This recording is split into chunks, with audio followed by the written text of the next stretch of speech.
정말 말도 안 되는 일이 일어났습니다. 최근 일본에서 한글과 관련된 비밀 문서가 발견되면서 도쿄가 완전히 뒤집혔다고 합니다. 심지어 정부까지 가담했다는 내용의 많은 이들이 분노했을 정도라고 하는데요. 이 상황을 지켜보던 유명 역사학자는 결국 이런 이야기까지 했다고 합니다. 私自身個人として行きたいなという思いは強く持って 대체 무슨 일이 있었던 걸까요? 안녕하세요. 저는 도쿄 중심부 명문 고등학교에서 역사를 가르치는 사쿠라이 유이입니다. 항상 학생들의 발전을 위해 일본의 위대한 역사와 세계 문화에 대한 독보적인 기여에 대해 열정적으로 강의를 하곤 했죠. 어렸을 때부터 저는 일본이 아시아에서 가장 우월하다고 생각하며 살아왔거든요. 그리고 그 사상은 저의 수업에 그대로 반영이 되고는 했습니다. 여러분, 일본의 한자와 가나 문자 체계는 세계에서 가장 정교하고 아름다운 문자 중 하나입니다.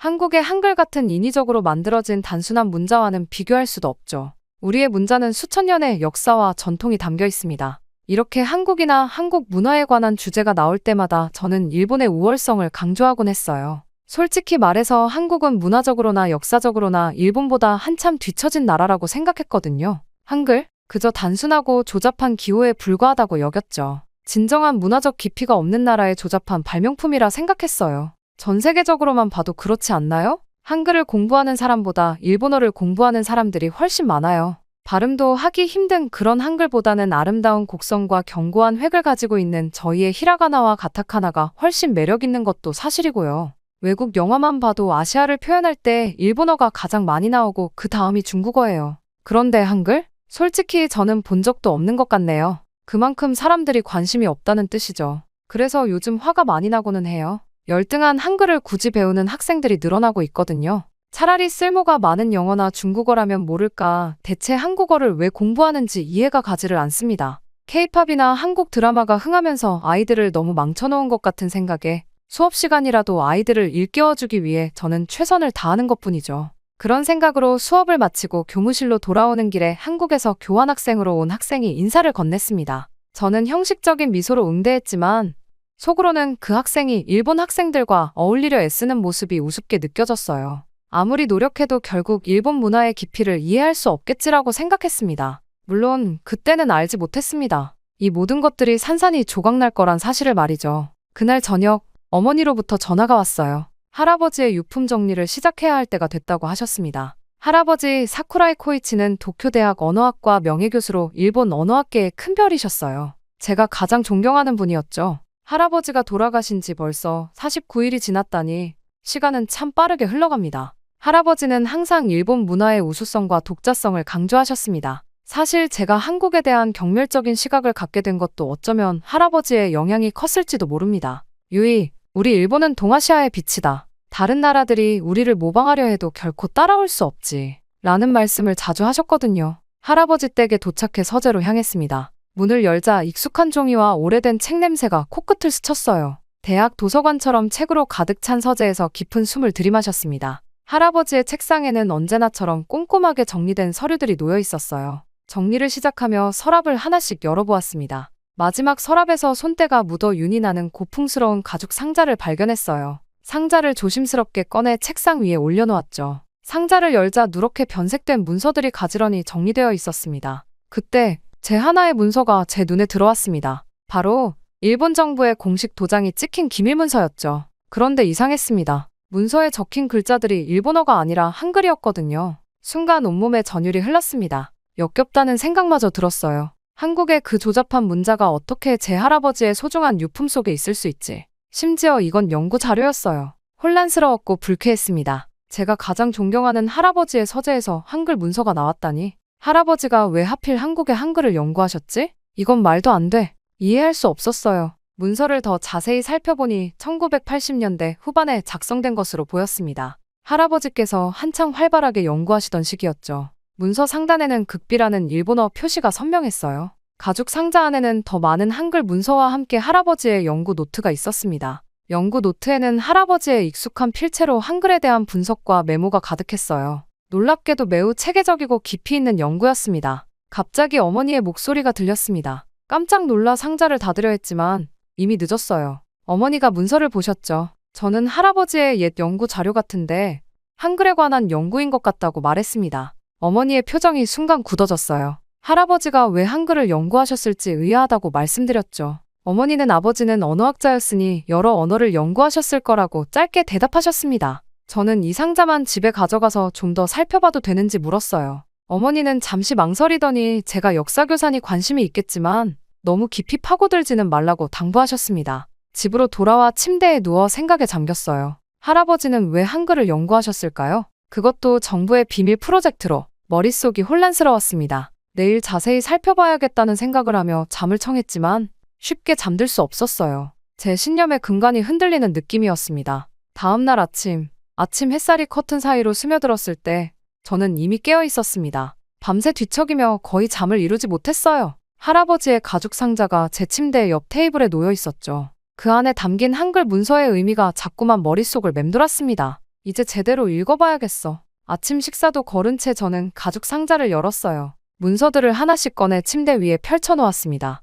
한글로 된 부분은 읽지 못했지만 중간중간 일본어 메모가 있었고 할아버지의 연구 노트도 있었죠. 할아버지의 연구 노트는 일본어로 꼼꼼하게 작성되어 있었습니다. 1986년부터 1989년까지의 기록이었어요. 노트의 첫 페이지에는 프로젝트 개요가 적혀 있었습니다. 노트에는 디지털 시대를 대비한 문자 체계 효율성 연구라는 제목 아래 일본 문부성과 과학기술청 공동 프로젝트라고 적혀 있었습니다. 책임자는 사쿠라이 코이치 교수, 즉 제 할아버지였고 목표는 컴퓨터 환경에서 각국 문자 체계의 효율성을 비교 분석하는 것이었어요. 이게 무슨 뜻이지? 할아버지께서 정부 프로젝트로 한글을 연구하셨다니 저는 노트를 계속 읽어내려갔어요. 연구 초기에는 중국어, 일본어, 한글, 알파벳 등 여러 문자 체계를 비교했다고 합니다. 그런데 연구가 진행될수록 할아버지의 필체가 흥분된 듯 거칠어졌어요. 특히 한글에 관한 부분에서는 할아버지는 노트에 한글의 디지털 입력 효율성이 놀랍다고 적으셨어요. 자음과 모음이 논리적으로 조합되는 구조는 컴퓨터 처리에 이상적이며 일본어 입력 시스템과 비교했을 때 한글의 입력 속도는 평균 2.5배에서 3배까지 빠르다고 기록해 두셨습니다. 제 심장이 빠르게 뛰기 시작했습니다. 이건 말도 안 돼요. 한글이 우리 일본어보다 우수하다니? 저는 그동안 한글이 조잡하고 역사적 가치가 없는 문자라고 믿어왔는데 노트의 후반부로 갈수록 할아버지의 연구 결과는 더욱 충격적이었습니다. 노트 후반부에는 한글의 모듈식 구조가 디지털 기술과 놀랍도록 호환성이 높다고 써 있었어요. 특히 인공지능과 음성인식 기술 발전에 있어 한글은 일본어나 중국어보다 훨씬 유리한 위치에 있으며 이는 미래 정보화 사회에서 한국에 상당한 경쟁력을 부여할 것이라고 할아버지는 예측하셨습니다. 저는 숨이 막혔어요. 일본어가 열등하다니. 그것도 우리가 항상 경시해온 한국의 문자보다 받아들이기 힘들었습니다. 그리고 마지막 페이지에서 가장 충격적인 내용을 발견했어요. 마지막 페이지에는 1989년 3월 15일 날짜와 함께 할아버지가 문부성으로부터 연구 중단 명령을 받았다는 기록이 있었어요.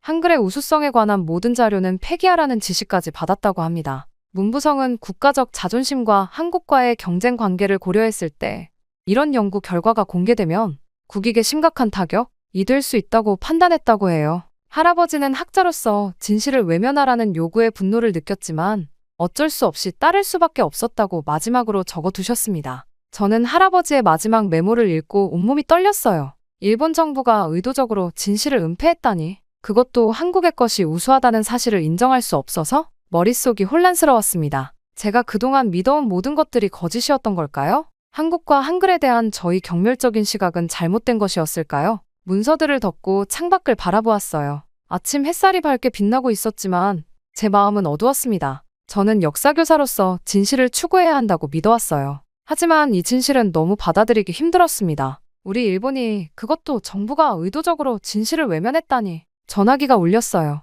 어머니였습니다. 그 문서들에 대해 어떻게 생각하냐고 물으시더군요. 저는 아직 정리가 안 된 상태라고만 대답했어요. 어머니의 목소리에 불안함이 느껴졌습니다. 어쩌면 어머니도 이 비밀을 알고 계셨던 걸까요? 전화를 끊고 나서도 어머니의 불안한 목소리가 계속 귓가에 맴돌았습니다. 저는 이 충격적인 발견을 혼자 감당하기 힘들었어요. 결국 어머니께 할아버지 댁으로 가서 연구 자료에 대해 이야기를 나누고 싶다고 다시 전화드렸습니다. 어머니는 잠시 침묵하시더니 천천히 오라고 대답하셨어요. 1시간 후, 저는 할아버지 집 거실에 어머니와 마주 앉아 있었어요. 테이블 위에는 할아버지의 가죽 상자와 연구 노트를 펼쳐놓았습니다. 어머니의 표정은 굳어 있었어요. 자료들을 읽어봤고 할아버지가 정부 프로젝트로 한글을 연구하셨다는 게 사실인지 물었습니다. 어머니는 한숨을 깊게 내쉬시며 할아버지는 언어학 분야에서 존경받는 학자였고 여러 언어에 관심이 많으셨다고만 대답하셨어요.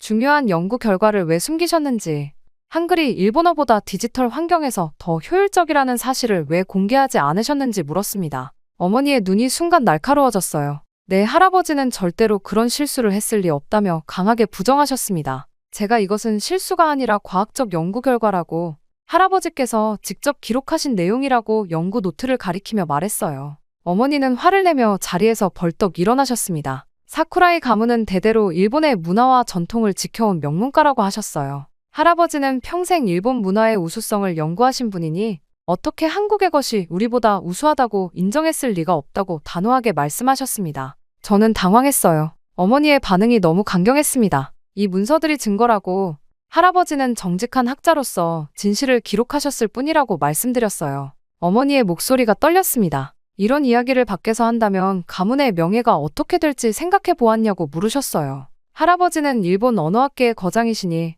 한국의 문자가 우리보다 우수하다는 말도 안 되는 결론을 내렸을 리 없다고 강하게 주장하셨습니다. 저는 어머니의 완고한 태도에 가슴이 아팠어요. 어머니는 진실보다 가문의 명예와 자존심을 더 중요시하고 계셨습니다. 하지만 저도 혼란스러웠어요. 저 역시 평생 일본의 우월함을 믿으며 살아왔으니까요. 저도 이 사실을 받아들이기 힘들지만 역사교사로서 진실을 무시할 수는 없다고 말씀드렸습니다. 그러자 어머니는 갑자기 눈물을 보이셨어요. 할아버지는 마지막 몇 년간 많이 괴로워하셨고 이 프로젝트 이후로 연구 의욕을 많이 잃으셨다고 합니다. 정부의 압력으로 진실을 말하지 못하는 게 얼마나 괴로웠는지 어머니도 알고 계셨던 겁니다. 저는 어머니의 모습에 충격을 받았어요. 어머니도 이 사실을 알고 계셨냐고 물었습니다. 어머니는 고개를 떨구셨어요. 이 일은 우리 가족에게 큰 상처였으며 할아버지는 학자로서의 양심과 일본인으로서의 자긍심 사이에서 고통받으셨다고 합니다. 어머니 자신도 이 사실을 인정하고 싶지 않았다고 고백하셨어요. 저는 혼란스러웠습니다.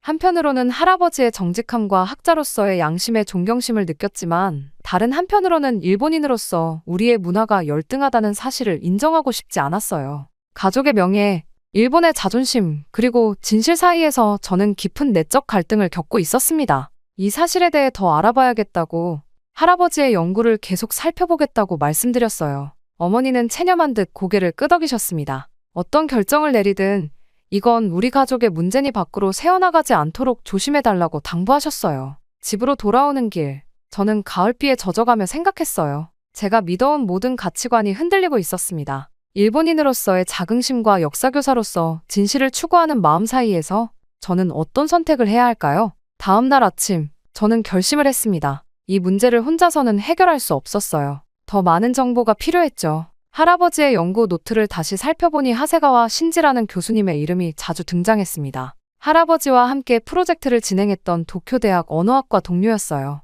인터넷 검색을 통해 하세가와 교수는 이미 은퇴했지만 도쿄 교외에 살고 계시다는 정보를 찾았습니다. 망설임 없이 전화번호를 찾아 연락을 취했어요. 사쿠라이 코이치의 손녀라고 자신을 소개하자 하세가와 교수는 잠시 침묵하시더니 방문을 허락하셨습니다. 그날 오후 저는 도쿄 교외의 조용한 주택가에 위치한 하세가와 교수의 집을 찾았어요. 75세의 노 교수는 예상보다 훨씬 정정하셨습니다. 하지만 눈빛에는 깊은 피로감이 서려 있었어요. 하세가와 교수는 사쿠라이 선생의 손녀라며 저를 맞이하셨습니다. 그분의 서재는 할아버지의 것과 비슷했어요. 책과 자료들로 가득 찬 공간이었습니다. 교수님은 차를 내어주시며 방문 이유를 물으셨어요. 할아버지의 가죽 상자와 연구 노트를 꺼내 보여드렸어요. 하세가와 교수의 얼굴이 창백해졌습니다. 그분은 떨리는 손으로 자료들을 만지셨어요. 이것들을 어디서 찾았냐며 코이치가 모두 폐기했다고 생각했다고 말씀하셨습니다. 저는 할아버지의 서재에서 발견했다고 설명했어요. 그리고 이 연구가 의미하는 바가 무엇인지, 왜 숨겨졌는지 알고 싶다고 말씀드렸습니다. 하세가와 교수는 깊은 한숨을 내쉬셨어요. 하세가와 교수는 이것이 단순한 학술 연구가 아니었다고 말씀하셨어요. 1980년대 후반, 일본 정부는 컴퓨터 시대에 대비해 문자 체계의 효율성을 연구하라는 비밀 프로젝트를 시작했고, 코이치와 교수님은 주요 연구원이었다고 합니다. 교수님은 천천히 말을 이어갔어요. 그들은 처음부터 한글의 우수성을 알고 있었다고 합니다. 한글은 디지털 환경에서 일본어나 중국어보다 훨씬 효율적이었고 컴퓨터 처리와 입력 속도 면에서 월등했다고 해요. 하세가와 교수는 그들이 객관적인 과학자로서 연구를 진행했다고 말씀하셨어요. 중간 보고서를 제출했을 때 정부 관계자들의 반응이 심상치 않았다고 합니다. 한국의 것이 일본보다 우수하다니 말도 안 된다며 더 연구하라고 했다고 해요. 교수님의 목소리에는 깊은 후회와 죄책감이 묻어 있었습니다. 최종 결과가 나왔을 때도 정부는 인정하지 않았다고 합니다. 오히려 국익을 위해 모든 자료를 폐기하고 연구 사실 자체를 비밀에 붙이라고 압력을 넣었다고 해요. 하세가와 교수는 제 할아버지와 본인이 일본 정부의 압력으로 인해 진실을 숨겼다고 고백하셨어요. 그들은 한글의 우수성을 처음부터 알고 있었지만 일본 정부는 한국에 대한 자존심 때문에 결과를 은폐했다고 말씀하셨습니다. 교수님의 고백은 저에게 큰 충격이었어요. 정부가 국민에게 진실을 숨기고 과학적 사실을 무시했다니, 그것도 단지 한국에 대한 자존심 때문에? 하세가와 교수는 코이치가 학자로서 큰 고통을 겪었다고 말씀하셨어요. 진실을 말하지 못하는 괴로움이 그를 서서히 갉아먹었고 은퇴 후에도 그 죄책감에서 벗어나지 못했을 거라고 하셨습니다. 저는 할아버지가 겪었을 마음의 고통을 상상하며 가슴이 아팠어요. 평생 진실을 추구해온 학자가 정부의 압력으로 침묵해야 했다니. 하세가와 교수는 제가 이제 어떻게 할 것인지 물으셨어요. 이 사실이 공개되면 파장이 클 것이라고 말씀하셨습니다. 저는 어떻게 해야 할지 혼란스러웠어요. 그동안 제가 한국과 한글에 대해 가졌던 모든 편견과 경멸이 잘못된 것이었다는 사실이 점점 분명해지고 있었습니다. 일본의 우월함에 대한 제 신념이 흔들리기 시작했어요. 아직 잘 모르겠다고, 이 사실을 직접 확인해보고 싶다고 대답했습니다. 하세가와 교수는 이해한다는 듯 고개를 끄덕이셨어요. 떠나기 전 그분은 할아버지의 옛 컴퓨터 디스켓 몇 개를 건네주셨습니다. 이것은 그들의 원본 데이터이며 코이치를 위해서라도 진실을 알아가길 바란다고 말씀하셨어요. 집으로 돌아오는 전철 안에서 저는 창밖을 바라보며 생각에 잠겼어요. 제 세계관이 송두리째 흔들리고 있었습니다. 과연 진실은 무엇이고 저는 어떤 선택을 해야 할까요? 다음 날 학교에 도착했을 때 제 마음은 여전히 혼란스러웠습니다. 교무실에 앉아 수업 준비를 하는 동안에도 하세가와 교수님의 말씀이 계속 머릿속을 맴돌았어요. 과연 한글이 정말 일본어보다 디지털 환경에서 더 효율적일까? 이 충격적인 주장이 사실이라면 제가 그동안 가르쳐온 많은 내용이 편견에 기반한 것이었을지도 모릅니다. 역사 교사로서 저는 항상 학생들에게 객관적 사실과 증거의 중요성을 강조해왔어요. 그런데 정작 제 자신은 검증되지 않은 편견을 사실처럼 받아들이고 있었던 건 아닐까요? 이 의문을 해결하기 위해 직접 실험을 해보기로 결심했습니다. 첫 번째 수업이 시작되기 전 저는 컴퓨터실 사용 허가를 받았어요. 오늘 3학년 학생들과 특별 프로젝트를 진행하겠다고 교장 선생님께 말씀드렸습니다. 컴퓨터 기반 언어 효율성 연구라고 설명했죠. 수업이 시작되자 학생들에게 이 실험의 목적을 간략히 설명했어요. 문자 체계에 따른 컴퓨터 입력 효율성을 비교하는 객관적인 실험이라고 말했습니다. 의도적으로 제 개인적인 생각이나 가설은 언급하지 않았어요. 가능한 한 편향 없이 결과를 얻고 싶었거든요. 우리 학교에는 교환학생으로 온 한국 학생들이 3명 있었습니다. 그들에게 한글 입력 방식을 설명해달라고 부탁했어요. 처음에는 제가 한국 학생들에게 직접 부탁하는 것이 어색했습니다. 그동안 그들을 무시하는 태도를 취했었으니까요. 그들은 의외로 기꺼이 도와주겠다고 했고 한글의 자음과 모음 조합 방식을 간략히 설명해 주었습니다. 실험은 단순했어요. 같은 내용의 짧은 문단을 일본어와 한글로 각각 타이핑하는 시간을 측정했습니다. 일본 학생들은 일본어 입력을, 한국 학생들은 한글 입력을 담당했어요. 공정성을 위해 각 그룹의 타이핑 속도가 비슷한 학생들을 선별했습니다. 첫 번째 실험 결과가 나왔을 때 저는 믿기 힘들었어요. 한글 입력이 일본어 입력보다 평균 2.8배 빨랐습니다. 혹시 우연의 일치일까 싶어 더 긴 문단으로 두 번째 실험을 진행했어요. 이번에는 차이가 더 벌어졌습니다. 한글 입력이 일본어보다 3.2배 빨랐어요. 선생님, 왜 이렇게 차이가 나는 거예요? 한 일본 학생이 물었습니다. 저는 하세가와 교수님에게 들은 내용을 바탕으로 최대한 객관적으로 설명했어요. 한글의 자음과 모음 구조가 디지털 환경에서 더 효율적일 수 있다고요. 학생들은 호기심 어린 눈으로 그 차이를 직접 확인하며 놀라워했습니다. 마지막으로 음성 인식 기능도 테스트해 보았어요. 결과는 더욱 충격적이었습니다. 한글의 음성 인식 정확도가 일본어보다 훨씬 높았어요.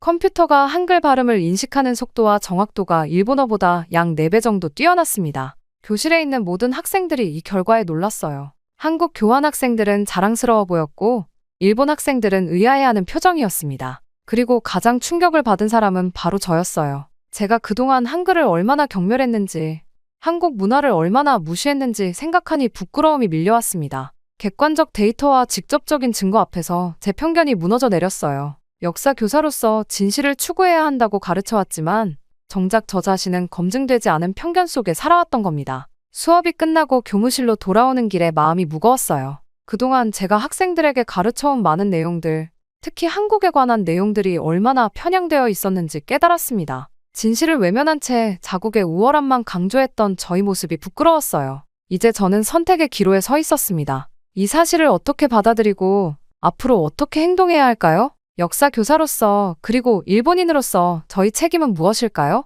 며칠 동안 저는 깊은 고민에 빠져 있었습니다. 실험 결과는 명백했고 하세가와 교수님의 증언과 할아버지의 연구 자료들이 모두 일치했어요. 더 이상 진실을 외면할 수 없었습니다. 역사 교사로서 저는 학생들에게 객관적 사실을 가르쳐야 한다는 책임감을 느꼈어요. 고민 끝에 저는 다음 역사 수업의 문화 교류 단원에서 이 내용을 다루기로 결심했습니다. 할아버지의 연구 자료와 제가 진행한 실험 결과를 바탕으로 동아시아 문자 체계의 발전과 디지털 시대의 적응에 관한 특별 수업 계획서를 작성했어요. 일방적인 국수주의적 관점이 아닌 객관적인 사실을 바탕으로 한 교육 자료였습니다. 수업 계획서를 교장 선생님께 제출했을 때 그분의 표정이 굳어지는 것을 볼 수 있었어요. 교장 선생님은 자료를 훑어보시더니 깊은 한숨을 내쉬셨습니다. 일주일 후 교장실에서 회의가 열렸어요. 교장 선생님과 교감 선생님, 그리고 놀랍게도 지역 교육청에서 파견된 장학사까지 참석했습니다. 그들은 제 수업 계획이 정치적으로 너무 민감하다고 말했어요. 한일 관계의 복잡한 역사적 맥락을 고려할 때 이런 내용이 공개되면 불필요한 갈등을 일으킬 수 있다고 했습니다. 교육청 장학사는 더 노골적이었어요. 이런 내용을 가르치는 것은 일본의 국익에 반하는 행위이며 학생들에게 혼란을 줄 뿐이라고 강조했습니다. 그는 제 역사 교사로서의 자질까지 의심하는 발언을 서슴지 않았어요. 압력은 점점 더 강해졌습니다. 교장 선생님은 이 내용을 수업에서 다루지 않는 조건으로 이번 일을 넘어가겠다고 했어요. 암묵적인 협박이었죠. 순간 할아버지와 하세가와 교수님이 겪었을 압력이 이런 것이었겠구나 싶었습니다. 며칠간의 깊은 고민 끝에 저는 정면 대결보다 더 현명한 방법이 있다고 판단했어요. 성급하게 모든 것을 공개하는 것은 제 교직 생활을 위험에 빠뜨릴 뿐만 아니라 오히려 진실이 묻힐 가능성도 있었습니다. 사회적 변화는 때로는 점진적인 과정을 통해 더 효과적으로 이루어진다는 것을 역사가 증명하고 있었으니까요. 저는 먼저 신뢰할 수 있는 동료 교사들에게 이 자료를 공유하기 시작했어요. 국어교사, 컴퓨터 과학교사, 그리고 같은 학교의 다른 역사 교사들에게요. 그들도 처음에는 놀라워했지만 객관적인 데이터 앞에서 진실을 부정할 수 없었습니다. 또한 대학 시절 친구들 중 언어학과 컴퓨터 과학 분야에서 활동하는 전문가들에게도 자료를 전달했어요. 그들을 통해 학계에서 이 주제가 조용히 논의되기 시작했습니다. 초기에는 소규모 세미나와 연구 모임 수준이었지만 점차 영향력이 확대되어 갔어요. 교실에서는 직접적으로 이 주제를 다루지는 않았지만 학생들에게 비판적 사고와 다양한 문화에 대한 열린 태도의 중요성을 강조했습니다. 한국 교환 학생들을 존중하는 분위기를 만들고 문화적 다양성을 통해 배울 수 있는 가치에 대해 이야기했어요. 서서히, 하지만 확실하게 변화의 씨앗을 뿌리고 있었습니다. 직접적인 대립 대신 지혜로운 방식으로 진실을 전파하는 것, 그것이 제가 선택한 길이었어요. 할아버지라면 어떤 선택을 하셨을까요? 아마도 같은 길을 택하셨을 것 같았습니다. 밤하늘을 바라보며 생각했어요. 진실은 언젠가는 빛을 발하게 되어 있습니다. 제가 할 일은 그 순간이 올 때까지 꾸준히 준비하는 것이었죠. 역사는 진실의 편에 서게 될 테니까요. 시간은 생각보다 빠르게 흘렀습니다. 제가 진실을 알게 된 지 6개월이 지났어요. 그동안 저는 꾸준히 한글의 효율성에 관한 자료를 신뢰할 수 있는 사람들과 공유해왔습니다. 처음에는 단 몇 명의 동료 교사와 대학 친구들이었지만 점차 그 범위가 확대되었어요. 제 대학 시절 친구 중 한 명이 도쿄대학 언어학과 부교수로 일하고 있었는데 그녀는 이 연구 결과에 큰 관심을 보였습니다. 그녀를 통해 하세가와 교수님의 증언과 할아버지의 연구 자료가 학계의 작은 세미나에서 다루어지기 시작했어요. 처음에는 반발도 있었지만 객관적인 데이터 앞에서 진실을 부정하기는 어려웠죠. 교내에서도 조용한 변화가 일어나고 있었습니다. 컴퓨터 과학교사가 독자적으로 문자 입력 효율성에 관한 동아리 활동을 시작했어요. 학생들은 다양한 문자 체계를 비교하며 디지털 환경에서의 적응성을 연구했습니다. 한국 교환 학생들도 자연스럽게 참여하게 되었고 일본 학생들과의 협력이 이루어졌어요. 저는 역사 수업에서 직접적으로 이 주제를 다루지는 못했지만 비판적 사고와 다양한 관점의 중요성을 더욱 강조하기 시작했습니다. 학생들이 스스로 생각하고 질문할 수 있도록 독려했어요. 그리고 한국 문화에 관한 객관적인 정보를 조금씩 수업에 통합시켰습니다. 어느 날 언어학 학술지에 한글의 디지털 효율성에 관한 연구 논문이 발표되었어요. 익명의 연구팀이 발표한 이 논문은 할아버지의 연구와 놀랍도록 유사한 결론을 담고 있었습니다. 논문은 학계에서 상당한 주목을 받았고 점차 일본 언론에서도 이 주제를 다루기 시작했어요. 이러한 변화 속에서도 가장 어려웠던 것은 가족과의 관계였습니다. 어머니와는 그 이후로 깊은 대화를 나누지 못했어요. 어머니는 제가 이 주제에 관심을 갖는 것 자체를 불편해하셨고 저 역시 어머니를 실망시키고 싶지 않아 조심스러웠습니다. 할아버지의 일주기 제사를 앞둔 어느 날 저는 용기를 내어 어머니를 찾아갔어요. 이제는 정직하게 모든 것을 이야기해야 할 때라고 생각했습니다. 어머니의 집에 도착했을 때 저는 어머니가 할아버지의 오래된 사진첩을 보고 계신 것을 발견했어요. 할아버지가 젊은 시절의 사진, 도쿄대학에서 강의하시는 모습, 그리고 가족과 함께한 소중한 순간들이 담겨 있었습니다. 조심스럽게 어머니 곁에 앉았어요. 그리고 지난 몇 개월간 제가 경험한 모든 것을 솔직하게 말씀드렸습니다. 학교에서의 실험 결과, 하세가와 교수님의 증언, 그리고 무엇보다 할아버지가 학자로서 얼마나 큰 고뇌를 겪으셨을지에 대한 제 생각을 진심을 담아 나눴어요. 말을 마치고 어머니의 반응을 기다리는 순간이 너무 길게 느껴졌습니다. 그런데 놀랍게도 어머니의 눈에서 눈물이 흘러내렸어요. 어머니는 오랫동안 할아버지의 괴로움을 알고 계셨다고 털어놓으셨습니다. 할아버지는 말년에 자신이 진실을 숨긴 것에 대한 깊은 후회와 죄책감으로 고통받으셨대요. 어머니는 할아버지를 보호하기 위해 그리고 가문의 명예를 지키기 위해 이 사실을 부정하려 했다고 고백하셨습니다. 내 할아버지는 항상 진실을 중요하게 여기셨어. 하지만 때로는 진실이 가져올 파장이 두려웠던 거야. 내가 그 진실을 찾아낸 것, 그리고 용기 있게 행동한 것. 할아버지라면 자랑스러워 하셨을 거야. 어머니와 저는 그날 밤 오랜 시간 대화를 나누었어요. 슬픔과 후회, 그리고 새로운 이해가 교차하는 특별한 시간이었습니다. 마침내 우리 가족이 안고 있던 비밀의 무게가 조금은 가벼워진 것 같았어요. 할아버지의 일주기 제사 이후 시간은 더욱 빠르게 흘러갔습니다. 어머니와의 화해는 제게 큰 힘이 되었어요. 이제 저는 더 이상 혼자가 아니었으니까요. 어머니도 조금씩 변화하셨습니다. 할아버지의 연구 자료를 함께 살펴보며 때로는 할아버지가 겪었을 내적 갈등에 대해 이야기를 나누기도 했어요. 그로부터 6개월 후 놀라운 소식이 들려왔습니다. 일본 교육부가 새로운 프로젝트를 발표했어요. 디지털 시대의 언어 교육 혁신이라는 이름으로 일부 학교에서 시범적으로 한글의 원리를 활용한 새로운 언어 교육 프로그램을 도입한다는 내용이었습니다. 물론 직접적으로 한글의 우수성을 인정하는 발표는 아니었지만 한글의 구조적 원리를 응용하여 일본 학생들의 디지털 리터러시를 향상시키겠다는 취지였어요.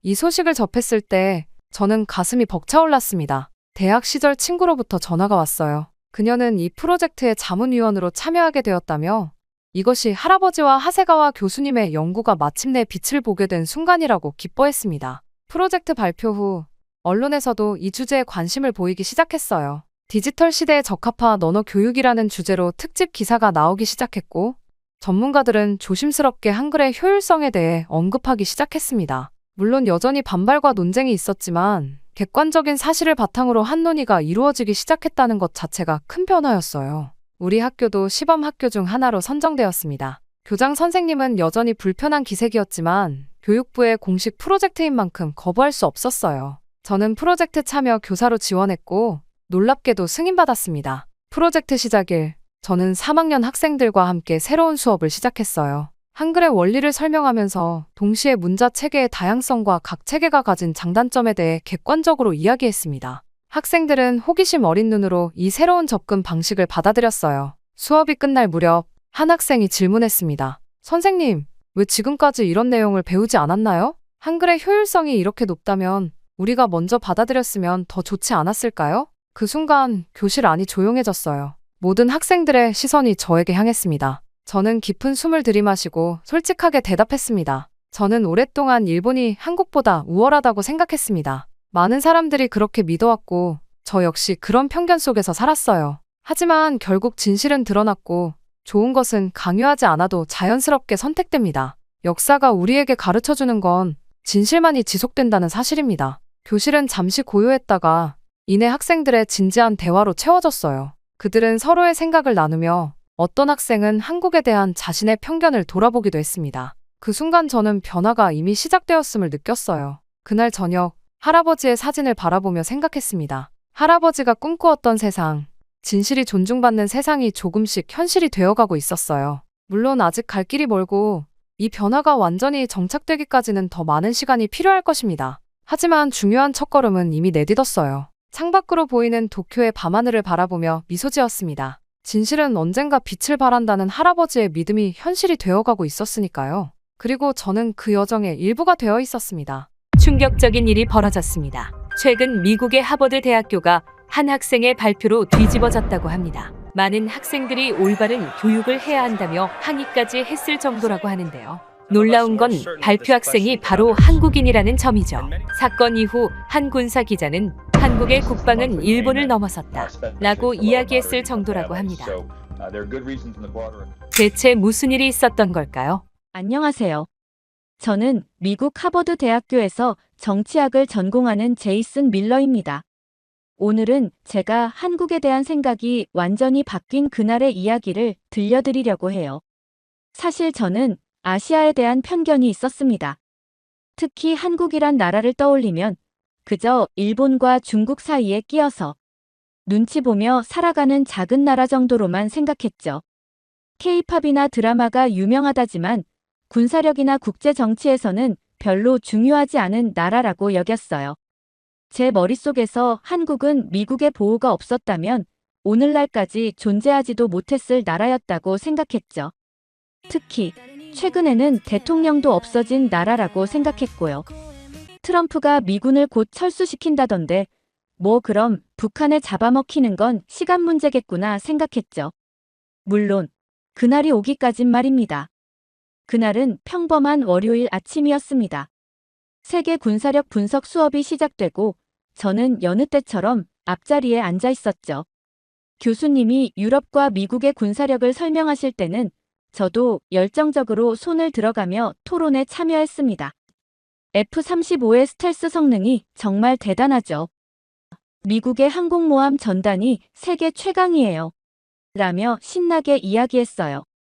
그런데 교수님이 갑자기 이제 아시아의 군사력을 분석해 보겠습니다라고 말씀하시는 순간 저도 모르게 한숨이 나왔어요. 옆자리의 친구들도 비슷한 생각이었나 봅니다. 아시아, 중국 빼고는 다 미국 덕분에 살아남은 거 아냐? 라며 속삭이더군요. 저는 고개를 끄덕이며 특히 한국은 일본과 중국 사이에서 눈치나 보는 나라 아닌가? 라고 말했습니다. 그때였어요. 뒷자리에서 미묘한 한숨 소리가 들렸죠. 고개를 돌려보니 한국인 유학생 박민서와 일본인 유학생 타케시가 앉아 있었습니다. 박민서는 차분한 표정으로 교수님을 바라보고 있었고 타케시는 뭔가 할 말이 많은 듯 안절부절 못하는 모습이었어요. 교수님이 칠판에 아시아 지도를 그리시며 말씀하셨습니다. 자, 여러분은 아시아에서 가장 강력한 군사력을 보유한 나라가 어디라고 생각하나요? 순간 강의실이 조용해졌습니다. 모두가 교수님의 질문에 대한 답을 생각하고 있었죠. 저도 고개를 갸웃거리며 아시아의 군사 강국들을 머릿속으로 정리하기 시작했어요. 솔직히 아시아의 군사력이라고 하면 중국 정도만 떠올랐거든요. 가장 먼저 손을 든 건 제 앞자리에 앉아있던 마이크였습니다. 당연히 중국이죠. 세계에서 두 번째로 큰 군사비 지출을 하는 나라잖아요. 교수님은 고개를 끄덕이며 칠판에 중국이라고 적으셨습니다. 옆에서 스티브가 거들었어요. 중국의 지상군 규모는 세계 최대죠. 미국도 견제하고 있잖아요. 그 뒤로 여러 학생들이 자기 생각을 이야기하기 시작했어요. 일본도 빼놓을 수 없죠. 최첨단 군사 장비를 보유하고 있잖아요. 맞아요. 일본의 해상자위대는 세계 최고 수준이라고 들었어요. 교수님은 학생들의 의견을 하나하나 칠판에 적어가셨습니다. 그런데 그때 타케시가 갑자기 손을 들었어요. 타케시의 얼굴에는 묘한 미소가 어려 있었습니다. 그동안 조용히 있던 타케시가 갑자기 발언을 하려는 것을 보니 뭔가 특별한 말을 하려는 것 같았죠. 교수님, 한 나라를 빼먹으신 것 같네요. 타케시가 말을 시작했습니다. 저는 설마 북한이라고 생각했죠. 북한의 핵무기 개발 이야기가 나올 줄 알았는데 타케시의 다음 말은 예상과 완전히 달랐어요. 한국이요. 물론 미국이 없었으면 한국이라는 나라는 존재하지도 않았겠지만요. 타케시의 목소리에는 분명한 조소가 섞여 있었습니다. 마치 한국의 군사력을 비웃는 듯한 그런 어조였죠. 강의실 안에서 몇몇 학생들이 소근거리기 시작했어요. 저도 고개를 끄덕였습니다. 타케시의 말이 일리가 있다고 생각했거든요. 실제로 저도 한국 하면 떠오르는 게 K-팝이나 드라마뿐이었으니까요. 타케시는 거기서 멈추지 않았습니다. 한국 전쟁 때 미국이 도와주지 않았다면 지금쯤 한반도는 전부 공산국가가 되어 있었겠죠. 지금도 주한미군이 한국을 지켜주고 있잖아요. 그걸 군사강국이라고 부를 수 있을까요? 타케시의 목소리에는 승리를 확신하는 듯한 자신감이 넘쳤어요. 강의실 안에서 웃음소리가 들렸습니다. 몇몇 학생들은 타케시의 말에 동의한다는 듯 고개를 끄덕였고 저도 맞는 말이긴 하지라고 중얼거렸어요. 그때까지만 해도 저는 제가 얼마나 큰 편견에 사로잡혀 있었는지 몰랐습니다. 그때 뒤에서 들리는 의자 끽하는 소리에 고개를 돌렸습니다.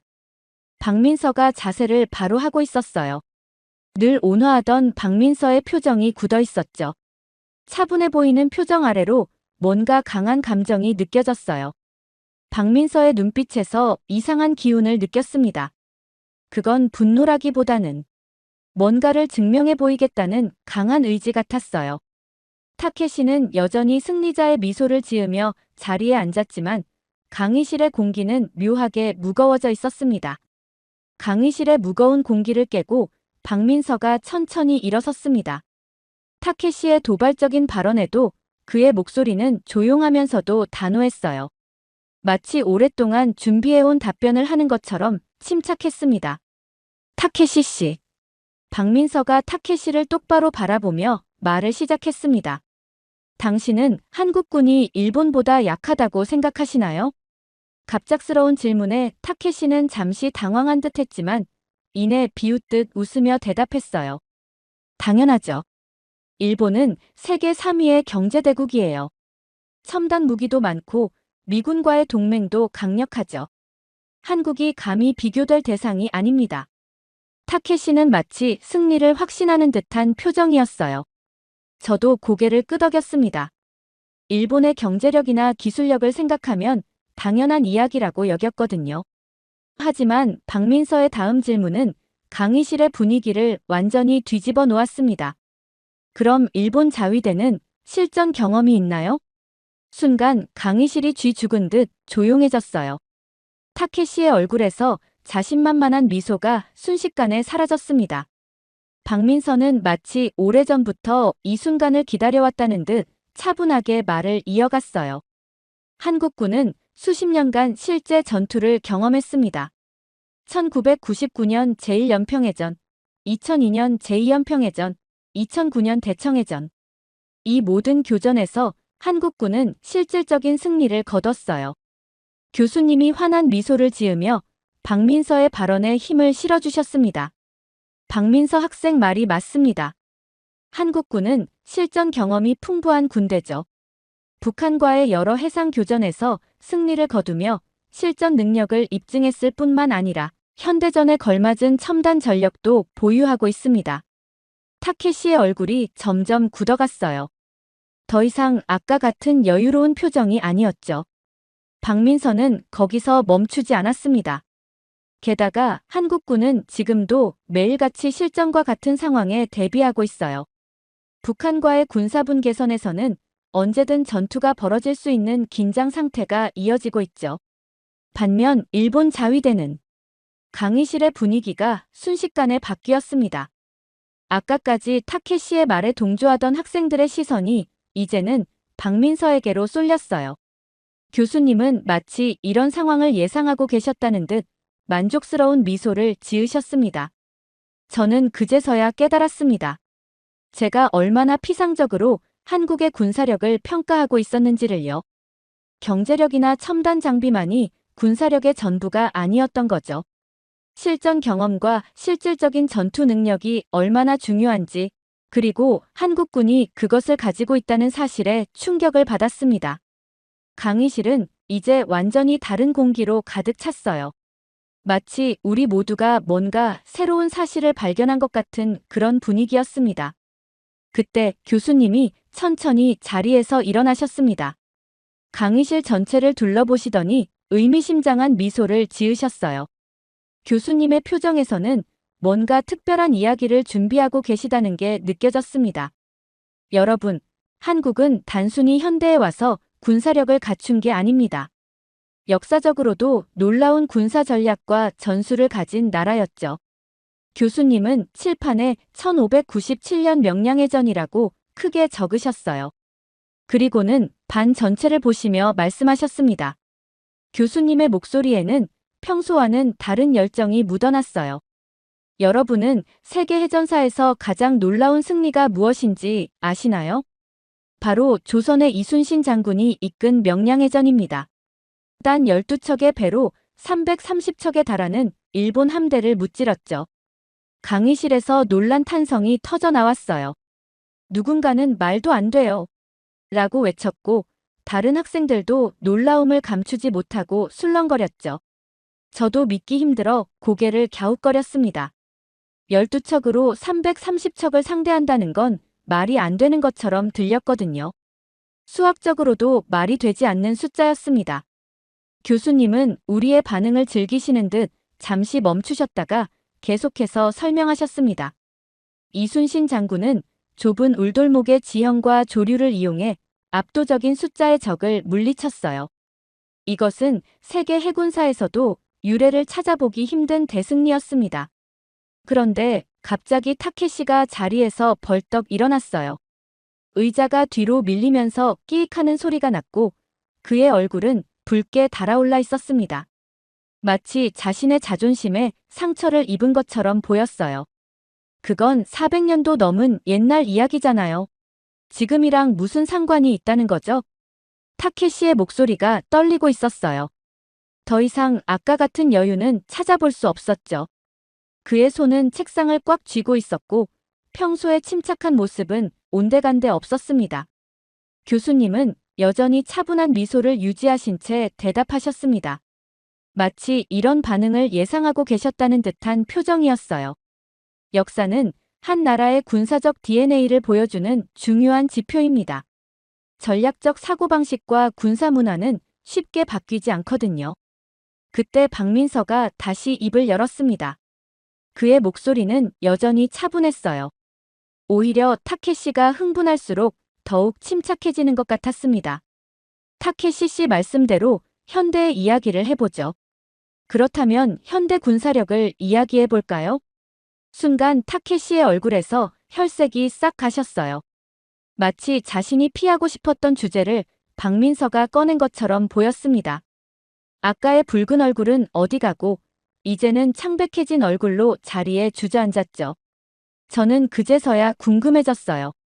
도대체 현대 한국군은 어떤 모습일까? 그동안 제가 알고 있던 것과는 전혀 다른 사실들만 듣다 보니 이제는 정말로 한국의 군사력이 궁금해졌거든요. 아까까지만 해도 무시했던 나라인데 이제는 뭔가 특별한 것이 있을 것 같은 예감이 들었습니다. 강의실 전체가 박민서의 다음 말을 기다리고 있었습니다. 마치 오래된 편견이 하나둘 깨져나가는 순간을 목격하고 있는 것 같았어요. 교실 안의 공기는 긴장감으로 가득 차 있었습니다. 박민서가 천천히 가방에서 태블릿을 꺼냈습니다. 그리고는 교수님을 바라보며 말했어요. 교수님, 제가 준비한 자료를 보여드려도 될까요? 교수님이 고개를 끄덕이시자 박민서는 태블릿을 프로젝터에 연결했습니다. 강의실 스크린에 첫 번째 영상이 나타났어요. 타케시 씨, 질문이 있습니다. 일본이 과연 그렇게 군사 강국이라면 왜 K9 자주포 같은 한국산 무기를 수입하는 걸까요? 스크린에는 웅장한 모습의 K9 자주포가 등장했습니다. 시속 67km로 기동하면서도 정확한 포격이 가능한 최신의 자주포의 모습에 강의실은 순식간에 조용해졌어요. 영상 속에서 K9은 험한 산악지형을 거침없이 넘어가고 연속 사격으로 목표물을 정확히 타격했습니다. K9 자주포는 현재 세계 최고의 성능을 인정받아 터키, 폴란드, 인도, 노르웨이, 에스토니아, 그리고 일본까지 수출되고 있습니다. 특히 극한의 날씨와 지형에서도 안정적인 성능을 보여 북유럽 국가들이 앞다투어 도입하고 있죠. 박민서의 설명이 이어질수록 학생들의 눈빛이 달라졌습니다. 처음에는 반신반의하는 표정이었지만 점점 진지하게 화면을 주시하기 시작했어요. 타케시가 입을 열려고 했지만 박민서의 다음 영상이 그의 말을 막았어요.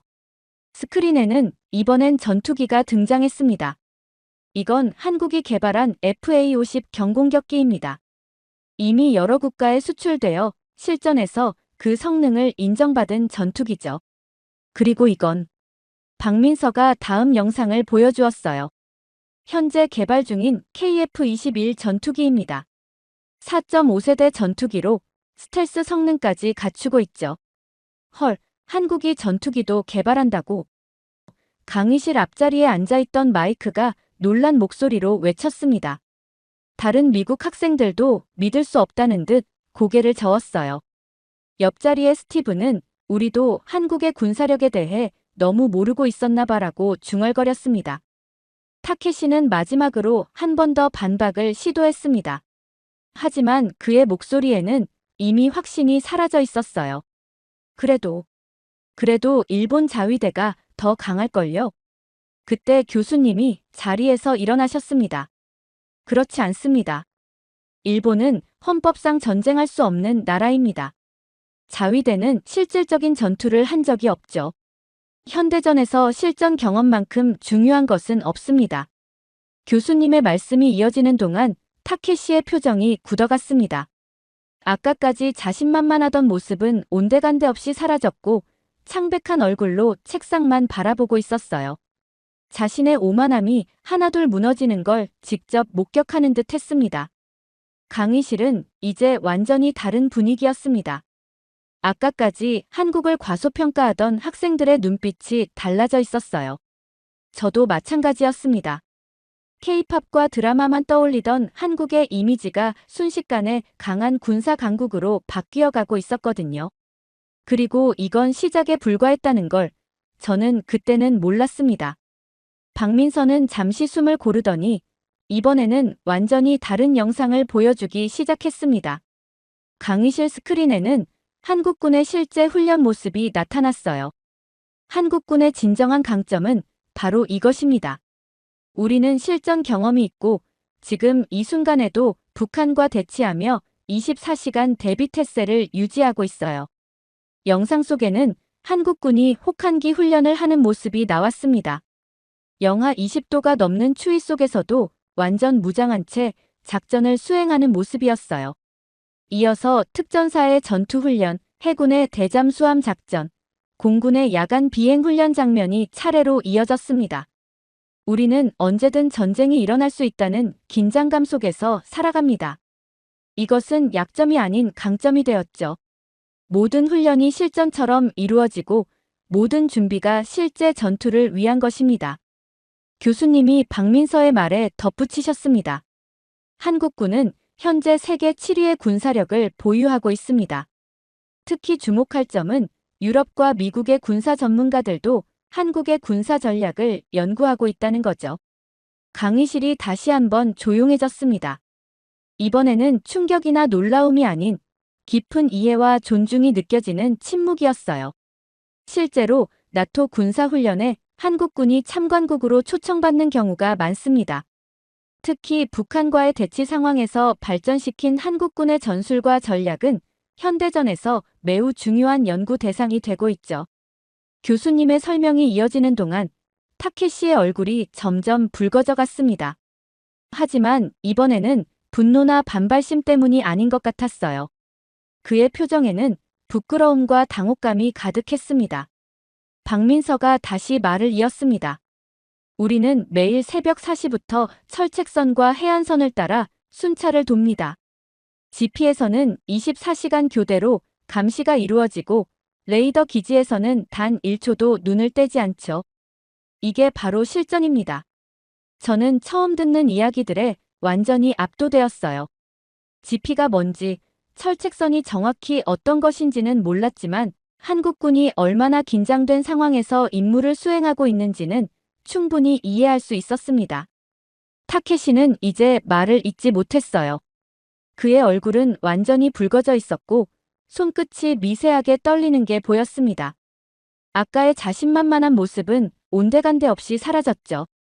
교수님은 강의실을 한번 둘러보시고는 의미심장한 미소를 지으셨습니다. 이것이 바로 실전 경험의 차이입니다. 훈련과 실전은 완전히 다르죠. 한국군은 그 둘을 모두 갖추고 있는 몇 안 되는 군대 중 하나입니다. 강의실의 공기가 무거워졌습니다. 우리 모두가 방금 전까지 얼마나 피상적인 지식으로 한국군을 평가하고 있었는지 깨닫고 있었어요. 타케시는 이제 완전히 고개를 숙인 채 아무 말도 하지 못했습니다. 그의 붉어진 얼굴과 떨리는 손가락이 모든 것을 말해주고 있었죠. 이런 거 더는 못 듣겠습니다. 타케시가 갑자기 자리에서 벌떡 일어났습니다. 의자가 뒤로 밀리면서 끼익하는 소리가 강의실에 울렸어요. 타케시의 얼굴은 여전히 붉게 상기된 채였습니다. 그의 손은 떨리고 있었고 입술은 하얗게 변해 있었어요. 타케시는 자신의 책과 가방을 거칠게 집어들었어요. 그리고는 아무도 예상하지 못한 행동을 했습니다. 강의실 문을 거칠게 열고 밖으로 뛰쳐나간 거예요. 문이 쾅 하고 닫히는 소리가 강의실 전체에 울렸습니다. 순간 강의실이 술렁이기 시작했어요. 옆자리의 마이크가 놀란 목소리로 속삭였습니다. 세상에, 한국이 이렇게 강한 나라였어? 우리가 너무 모르고 있었던 거 아냐? 그러게. 난 그저 K-팝이나 드라마만 만드는 나라인 줄 알았는데. 스티브도 고개를 끄덕이며 말했어요. 게다가 방금 본 그 무기들, 정말 놀라웠어. 다른 학생들도 하나둘 이야기를 나누기 시작했습니다. 실전 경험이 있는 군대라니 대단하다. 게다가 자체적으로 첨단 무기까지 개발한다며. 세계 7위의 군사력이라고 했잖아. 저는 그제서야 진짜로 한국이란 나라가 궁금해지기 시작했어요. 그동안 제가 얼마나 편협한 시각으로 세상을 보고 있었는지 깨달았거든요. 한국은 제가 생각했던 것보다 훨씬 더 복잡하고 강한 나라였습니다. 교수님은 타케시가 나간 문을 잠시 바라보시다가 말씀하셨어요. 때로는 우리의 고정관념이 진실을 가리기도 합니다. 오늘 타케시 군이 보여준 반응은 우리 모두가 가지고 있을 수 있는 편견의 한 모습이죠. 박민서는 여전히 차분한 표정을 유지하고 있었습니다. 마치 이런 반응을 예상했다는 듯이요. 그의 발표는 단순한 수업 발표가 아니었어요. 우리의 편견을 깨는 작은 혁명 같은 거였죠. 강의실 안에는 이상한 긴장감이 감돌았습니다. 방금 전까지 있었던 일본 학생의 빈자리가 우리의 깨어진 편견을 상징하는 것 같았어요. 창밖으로 보이는 가을 하늘은 여전히 맑았지만 강의실의 공기는 무거웠습니다. 저는 문득 궁금해졌습니다. 제가 알고 있던 세상은 얼마나 많은 편견으로 가득 차 있을까? 오늘 한국에 대한 제 생각이 완전히 바뀐 것처럼 다른 나라들에 대해서도 제가 모르는 진실이 얼마나 많을까? 타케시가 떠난 자리에는 그의 필기노트 한 장이 남아 있었어요. 거기에는 수업 초반에 그가 자신만만하게 적었던 내용들이 보였습니다. 일본의 군사력, 한국은 미국의 보호 아래 같은 문구들이었죠. 하지만 이제 그 글자들은 마치 그의 깨어진 오만함처럼 희미하게 보였어요. 잠시 후 복도에서 발자국 소리가 희미하게 들렸다가 사라졌습니다. 아마도 타케시가 완전히 떠난 모양이었어요. 강의실에 남은 우리들은 각자의 생각에 잠겨 있었습니다. 드디어 수업 종료벨이 울렸습니다. 하지만 평소와는 달리 아무도 서두르지 않았어요. 모두가 뭔가 큰 충격을 받은 듯 자리에서 천천히 일어났습니다. 저는 가방을 메고 잠시 망설이다가 박민서에게 다가갔어요. 그는 태블릿과 노트북을 정리하고 있었습니다. 저기, 박민서? 박민서가 고개를 들었습니다. 여전히 차분한 표정이었지만 아까와는 다른 부드러운 미소가 느껴졌어요. 야, 솔직히 나도 아시아 국방에는 관심 없었는데 오늘 좀 충격받았다. 제가 머뭇거리며 말을 꺼냈습니다. 너희 나라에 대해 이렇게 몰랐다는 게 좀 부끄럽네. 박민선은 미소를 지으며 대답했어요. 한국을 알고 나면 더 놀랄 겁니다. 오늘 본 건 빙산의 일각이에요. 그의 말에 저도 모르게 고개를 끄덕였습니다. 이제야 눈치챘지만 박민선은 처음부터 이런 반응을 예상하고 있었던 것 같았어요. 강의실을 나서는데 교수님이 우리를 불러 세웠습니다. 오늘 수업은 특별했죠? 여러분이 평소에 당연하게 생각하던 것들이 깨지는 순간을 봤어요. 저는 고개를 끄덕였습니다. 교수님은 계속해서 말씀하셨어요. 세계를 보는 우리의 시각이 얼마나 편협했는지 깨달았길 바랍니다. 특히 아시아에 대한 우리의 이해가 얼마나 피상적이었는지 말이에요. 밖으로 나오니 가을 하늘이 유난히 높아 보였습니다. 캠퍼스를 걸으며 오늘 있었던 일을 곱씹어 보았어요. 불과 몇 시간 전만 해도 저는 한국이라는 나라를 그저 한국 드라마나 만드는 작은 나라로 생각했습니다. 하지만 이제는 달랐어요. 실전 경험이 풍부한 군대, 첨단 무기를 자체 개발하는 기술력, 세계가 인정하는 군사 강국. 이 모든 것이 제가 몰랐던 한국의 모습이었습니다. 문득 오늘 타케시가 보여준 반응이 떠올랐어요. 그의 자리를 박차고 나가는 모습에서 어쩌면 저의 모습을 본 것 같았습니다. 편견에 사로잡혀 진실을 외면하려 했던 모습 말이에요. 박민서의 마지막 말이 계속 머릿속에 맴돌았습니다. 한국을 알고 나면 더 놀랄 거예요. 그 말이 의미하는 게 뭘까? 오늘 알게 된 것보다 더 놀라운 사실들이 있다는 걸까? 도서관으로 발걸음을 옮기며 생각했습니다. 우리는 얼마나 한국을 몰랐던 걸까? 이제는 더 이상 한국을 과소평가할 수 없을 것 같았어요. 아니, 어쩌면 세상의 모든 나라를 새로운 시각으로 봐야 할지도 모르겠다는 생각이 들었습니다. 그리고 저는 결심했어요. 다음 학기에는 꼭 한국학 수업을 듣기로요. 오늘의 충격과 깨달음이 제 인생의 작은 전환점이 될 것 같았거든요. 우리는 얼마나 한국을 몰랐던 걸까? 이 질문은 단순히 한국에 대한 것만은 아니었습니다. 제 안에 있던 모든 편견과 선입견에 대한 질문이기도 했어요. 한국이라는 나라를 통해 저는 소중한 교훈을 얻었습니다. 겉모습만으로 누군가를 혹은 어떤 나라를 판단해서는 안 된다는 것을요. 오히려 감사했습니다. 박민서의 용기 있는 발표 덕분에 제 편견이 깨지고 세상을 보는 새로운 시각을 갖게 되었으니까요. 이제 저는 한국을, 아니 모든 나라를 더 깊이 있게 이해하려 노력할 겁니다. 그날은 제 인생의 큰 전환점이 되었습니다. 감사합니다, 한국. 정말 믿을 수 없는 소식입니다. Union in financial stabilization and in making its reforms.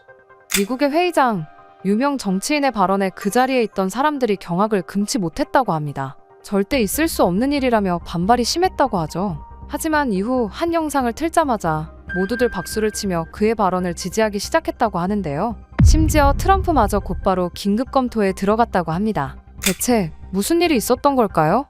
안녕하세요. 저는 제이슨 파커입니다. LA에서 10년째 자동차 전문 기자로 일하고 있죠. 특종이 있는 곳이라면 어디든 물불 가리지 않고 뛰어다녔습니다. 하지만 이러한 일상이 익숙해진 저에게도 그날의 사건은 충격적이었죠. 누구도 예상하지 못했던 일이 벌어졌으니까요. 아직도 그날의 기억이 생생하네요. 그날 아침 LA 외곽에서 시작된 산불 소식을 듣자마자 저는 현장으로 달려갔습니다. 제 직업병이랄까요? 대형 사고가 나면 자동차 피해 상황을 취재하는 게 습관이 됐거든요. 하지만 이번 산불은 달랐어요. 규모가 너무 컸습니다. 소방관 한 명이 땀을 닦으며 이런 산불은 처음이라고 말했죠. 불길은 바람을 타고 도시 주택가로 빠르게 번졌습니다. 대피 명령이 내려졌지만 너무 갑작스러워 많은 주민들이 차량을 두고 떠날 수밖에 없었어요. 제 눈앞에 펼쳐진 광경은 마치 전쟁터 같았죠. 길가에 주차되어 있던 차들은 대부분 형체를 알아볼 수 없을 정도로 불타 있었습니다.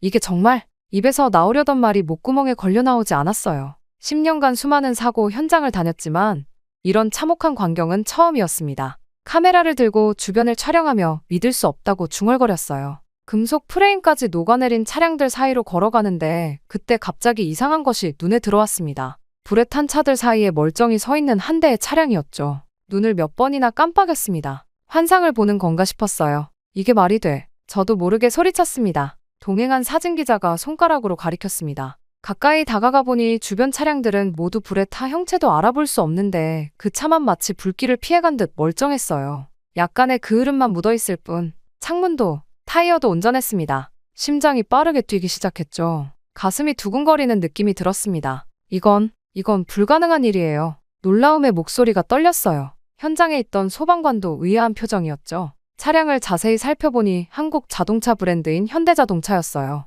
차종은 중형 SUV로 국내에서도 인기 있는 모델이었죠. 머리가 어지러울 정도로 혼란스러웠습니다. 현실감이 없었죠. 소방 당국 관계자가 주인분이 무슨 조치를 취했는지 물었습니다. 하지만 모두가 고개를 저었죠. 주변 차량들은 모두 녹아내렸는데 이 차만 살아남았다는 건 설명이 안 됐습니다. 도대체 어떻게? 말을 끝맺지 못하고 두 손으로 머리를 감쌌어요. 전문가를 자처하는 저 또한 이해할 수 없는 상황이었어요. 저는 조심히 손을 뻗어 차체를 만져봤습니다. 약간 뜨거웠지만 내부는 멀쩡했죠. 심지어 대시보드 위에 놓여있던 플라스틱 음료수 병도 녹지 않았습니다. 있을 수 없는 일입니다. 저의 목소리가 떨렸어요. 소방 당국 조사관 또한 이 사실을 메모하며 정말 기적 같다고 말했어요. 저는 즉시 카메라를 꺼내 여러 각도에서 사진을 찍었습니다. 이런 경우는 제 10년 기자 생활에서도 처음이었죠. 손가락이 떨려 카메라 셔터를 누르는 것도 쉽지 않았습니다. 저는 곧바로 차량 번호를 확인하고 메모했습니다. 주변에 더 살아남은 차량이 있는지 확인했지만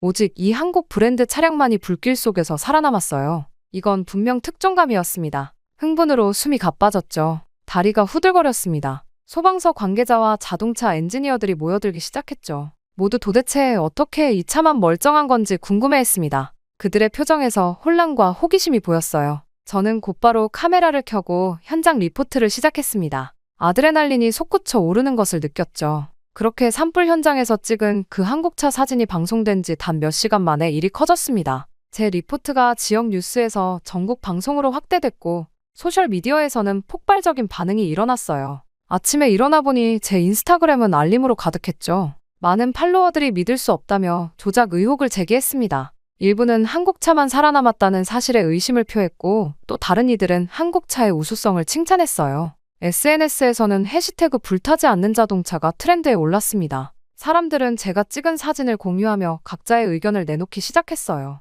논쟁이 격렬해졌죠. 단순한 우연이라는 주장과 한국 기술력의 증거라는 의견, 그리고 조작됐다는 음모론까지 다양했습니다. 뉴스룸으로 돌아와 동료들과 이야기를 나누는데 상사가 급하게 불렀습니다. 제 리포트가 폭발적인 반응을 얻고 있으니 이를 더 깊이 파고들어야 한다고 지시했어요. 저는 흥분된 마음으로 고개를 끄덕였습니다. 이런 관심은 기자로서 꿈꿔왔던 순간이었어요. 화재 현장으로 다시 돌아갔죠. 이번에는 더 많은 전문가들이 모여 있었습니다. LA 소방국 조사관들과 여러 자동차 회사의 엔지니어들, 그리고 보험사 관계자들까지요. 그 한국차는 아직도 그 자리에 멀쩡히 서 있었습니다. 소방국 수석 조사관 마이클이 좀 더 자세한 조사 결과를 보여주었어요. 불길이 이 차 주변으로 1000도 이상 올라갔지만 이 차는 실내까지 거의 온전했다고 했습니다. 이는 단순한 우연이 아니라는 점을 강조했어요. 차체 구조와 재질이 특별한 것 같다는 의견이 나왔습니다. 이 모델의 강판과 내장재가 다른 차들과 다르다는 분석이었어요. 소셜미디어의 논쟁은 더욱 뜨거워졌습니다. 자동차 매체들도 이 이야기를 다루기 시작했죠. 유명 자동차 잡지들이 저에게 인터뷰를 요청해왔어요. 자동차 전문가들은 두 진영으로 나뉘었습니다. 한쪽은 단순한 우연의 일치라고 주장했고 다른 쪽은 한국 자동차 기술의 우수성을 입증하는 증거라고 말했어요. 소방국과 자동차안전연구소는 공동조사팀을 구성했습니다. 그들이 발표한 중간 보고서는 더 큰 파장을 불러일으켰어요.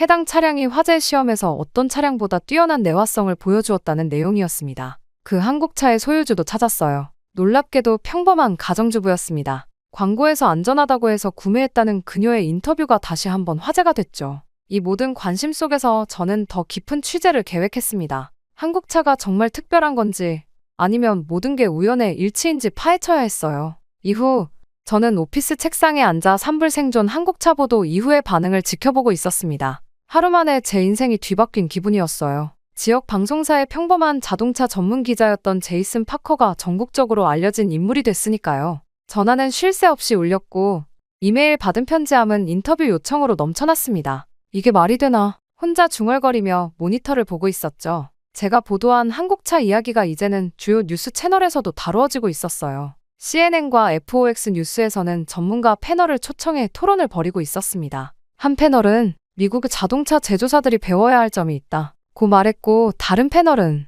단순한 우연을 너무 부풀리는 것이라고 반박했어요. 그러다 갑자기 더 놀라운 일이 벌어졌습니다. 제 휴대폰으로 전화가 왔는데 발신자는 FOX 뉴스 프로듀서였어요. 파커 씨, 오늘 저녁 생방송에 출연해 주실 수 있을까요? 워싱턴에서 정치인들도 이 이슈에 관심을 보이기 시작했습니다. 방송에 출연했을 때 진행자는 미소를 지으며 물었죠. 파커 씨, 이 한국차 사건이 이제는 정치권에서도 화제가 되고 있다는 사실을 알고 계셨나요? 저는 당황했습니다. 아니요, 그건 몰랐어요. 어떤 식으로요? 진행자는 태블릿을 들어 화면을 보여주었습니다. 상원경제위원회 회의 영상이었어요. 한 정치인이 농담처럼 말했습니다. 한국차 관세 낮춰야 하는 거 아닙니까? 미국 차보다 튼튼한데. 그의 말에 회의장에서는 웃음이 터져나왔지만 그 말은 가볍게 넘어가지 않았습니다. 자동차 산업은 미국 경제의 핵심이었고 수입차와의 경쟁은 늘 민감한 주제였기 때문이죠. 방송이 끝나고 호텔로 돌아왔을 때 소셜미디어는 더 뜨겁게 달아올라 있었습니다.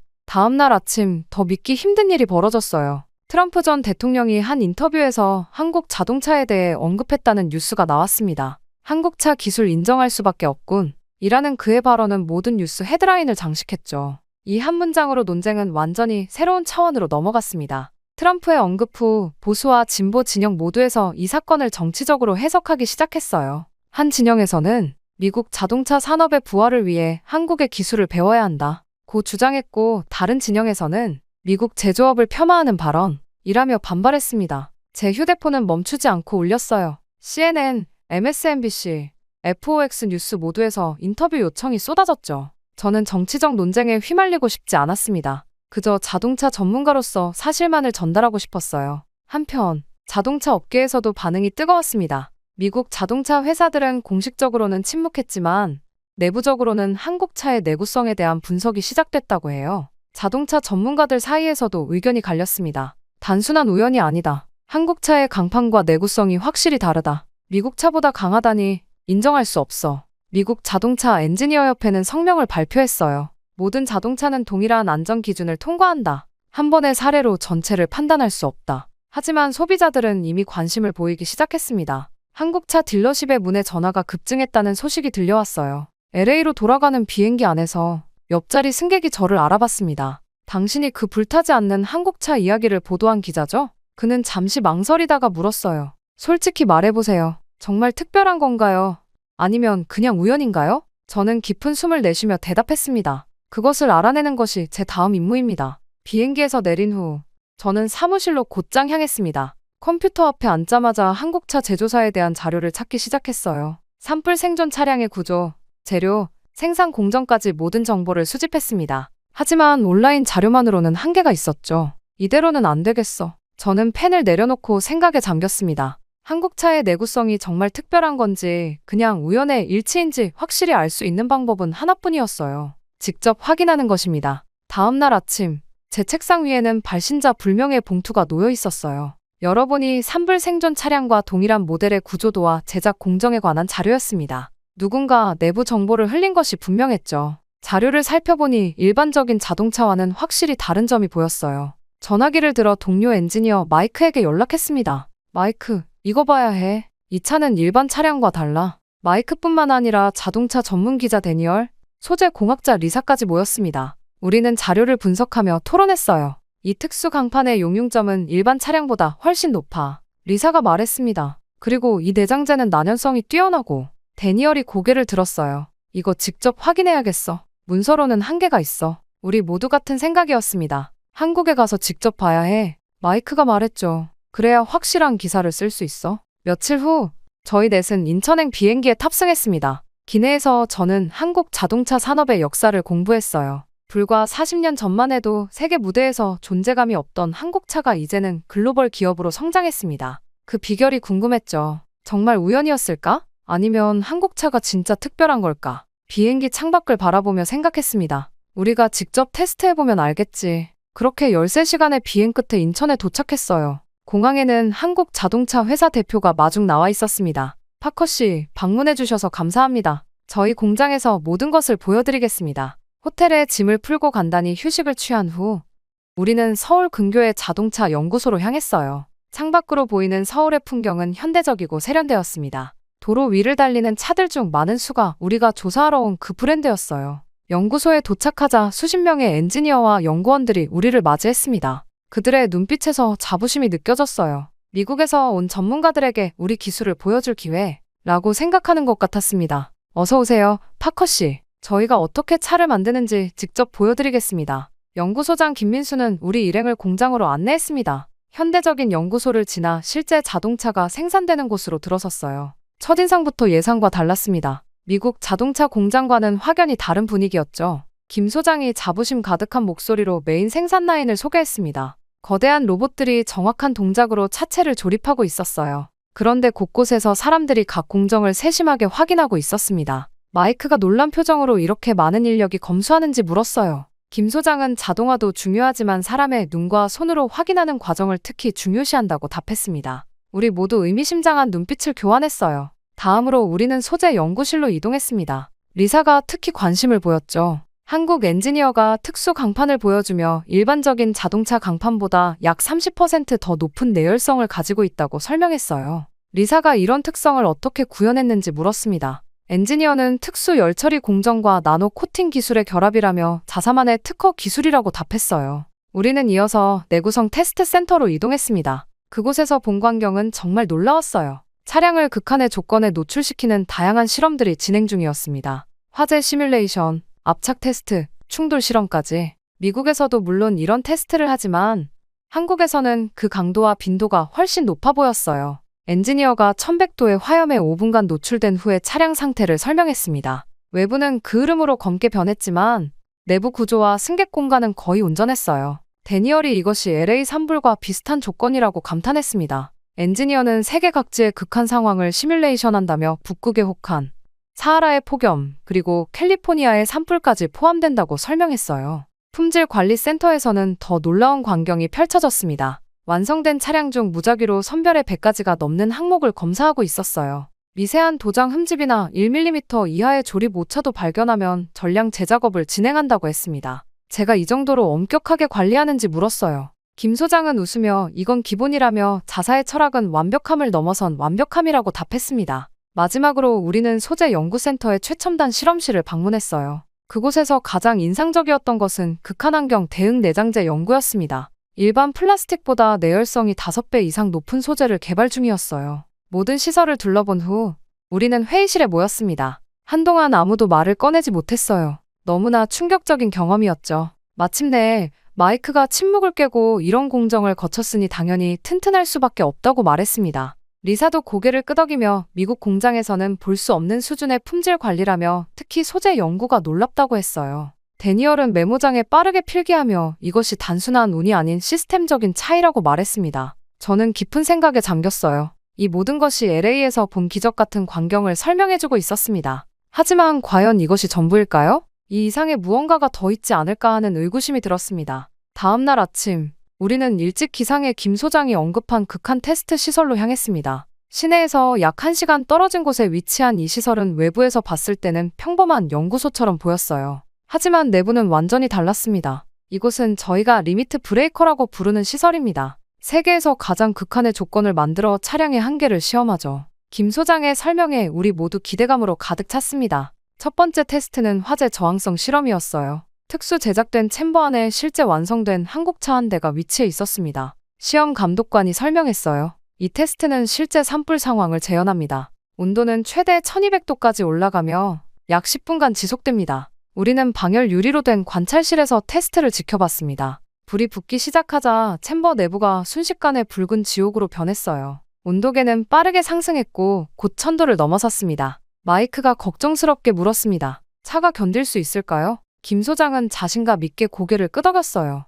10분이 지났을 때 불길이 사그라들고 차량이 모습을 드러냈습니다. 외부는 검게 그을렸지만 차체의 형태는 그대로 유지되어 있었어요. 더 놀라운 것은 내부였습니다. 엔지니어가 문을 열자 시트와 대시보드가 거의 손상되지 않은 모습이 드러났습니다. 리사가 감탄했어요. 이런 고온에서 내장재가 살아남다니. 다음 테스트는 충돌 실험이었습니다. 일반적인 충돌 테스트보다 50%더 강한 충격을 가하는 특수 장비를 사용했어요. 차량이 벽을 향해 시속 80km로 돌진했고 엄청난 충격과 함께 정면이 구겨졌습니다. 하지만 A필러와 캐빈 구조는 거의 변형되지 않았어요. 마지막으로 가장 인상적인 테스트가 진행됐습니다. 복합 극한 환경 테스트라고 불리는 이 실험은 고온, 저온, 습도, 염분, 진동 등 다양한 환경 요소를 번갈아가며 차량에 가하는 것이었어요. 보통 차량은 2주 정도면 심각한 손상이 발생한다고 하는데 한국 차는 8주가 지나도 주요 기능에 문제가 없었다고 합니다.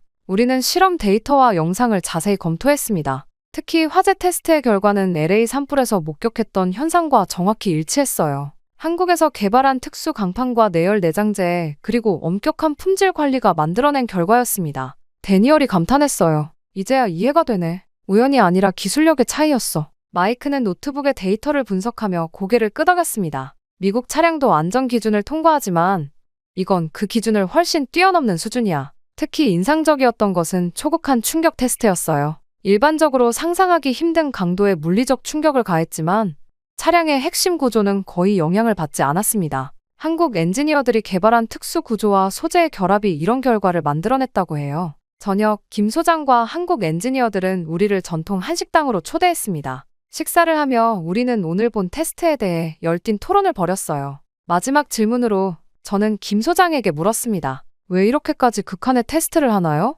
일반적인 안전 기준을 통과하는 것만으로도 충분하지 않나요? 김 소장의 대답은 간단하면서도 강렬했어요. 우리는 고객의 생명을 지키는 일에 타협하지 않습니다. 가능한 모든 상황에서 안전해야 한다고 믿어요. 그날 밤, 호텔로 돌아온 우리는 미국에 전할 보고서를 작성하기 시작했습니다. 이제 우리는 LA 산불에서 살아남은 그 차가 우연이 아닌 한국 자동차 기술의 결정체라는 사실을 확신했어요. 미국으로 돌아오는 비행기 안에서 우리 팀은 지난 일주일 동안 보고 경험한 것들을 정리했습니다. 데니얼은 영상 자료를, 리사는 기술적 분석을, 마이크는 테스트 결과 데이터를 담당했어요. 저는 이 모든 것을 하나로 엮어 종합 보고서를 작성했습니다. LA에 도착하자마자 저는 방송국으로 직행했습니다. 편집장 브라이언이 사무실에서 기다리고 있었어요. 파커, 어떻게 됐어? 한국에서 뭘 발견했지? 편집장에게 영상과 자료를 보여주자 그의 눈이 커졌습니다. 이거 대단한데. 특집 방송으로 내보내자. 이틀 후 저희 탐사 보고서가 전국 방송으로 나갔어요. 한국차는 단순한 행운이 아니라 기술력의 결과다. 이 문장으로 시작된 보도는 한국에서 직접 본 테스트 장면과 기술적 분석을 포함했습니다. 방송이 나간 직후부터 반응이 쏟아졌어요. 소셜미디어에서는 해시태그 한국차 기술력이 트렌드에 올랐고 자동차 관련 포럼들은 활발한 토론으로 가득 찼습니다. 한 소비자가 댓글을 남겼어요. 이제 한국차 타야겠어. 안전이 최우선이니까. 다른 이는 내 가족을 위한 다음 차는 한국차로 결정했다. 라고 했습니다. 방송 후 일주일 동안 저는 다양한 매체의 인터뷰 요청을 받았어요. CNN, FOX 뉴스, 그리고 주요 자동차 매체들까지. 저는 모든 인터뷰에서 한국에서 직접 본 것들을 객관적으로 전달하려 노력했습니다. 가장 놀라운 반응은 자동차 판매 데이터에서 나타났어요. 우리 보도 이후 단 2주 만에 한국차 브랜드의 미국 내 판매량이 30% 급증했다는 보고가 있었습니다. 특히 우리가 방송에서 보여준 그 모델은 딜러십에서 품절 사태를 빚을 정도였죠.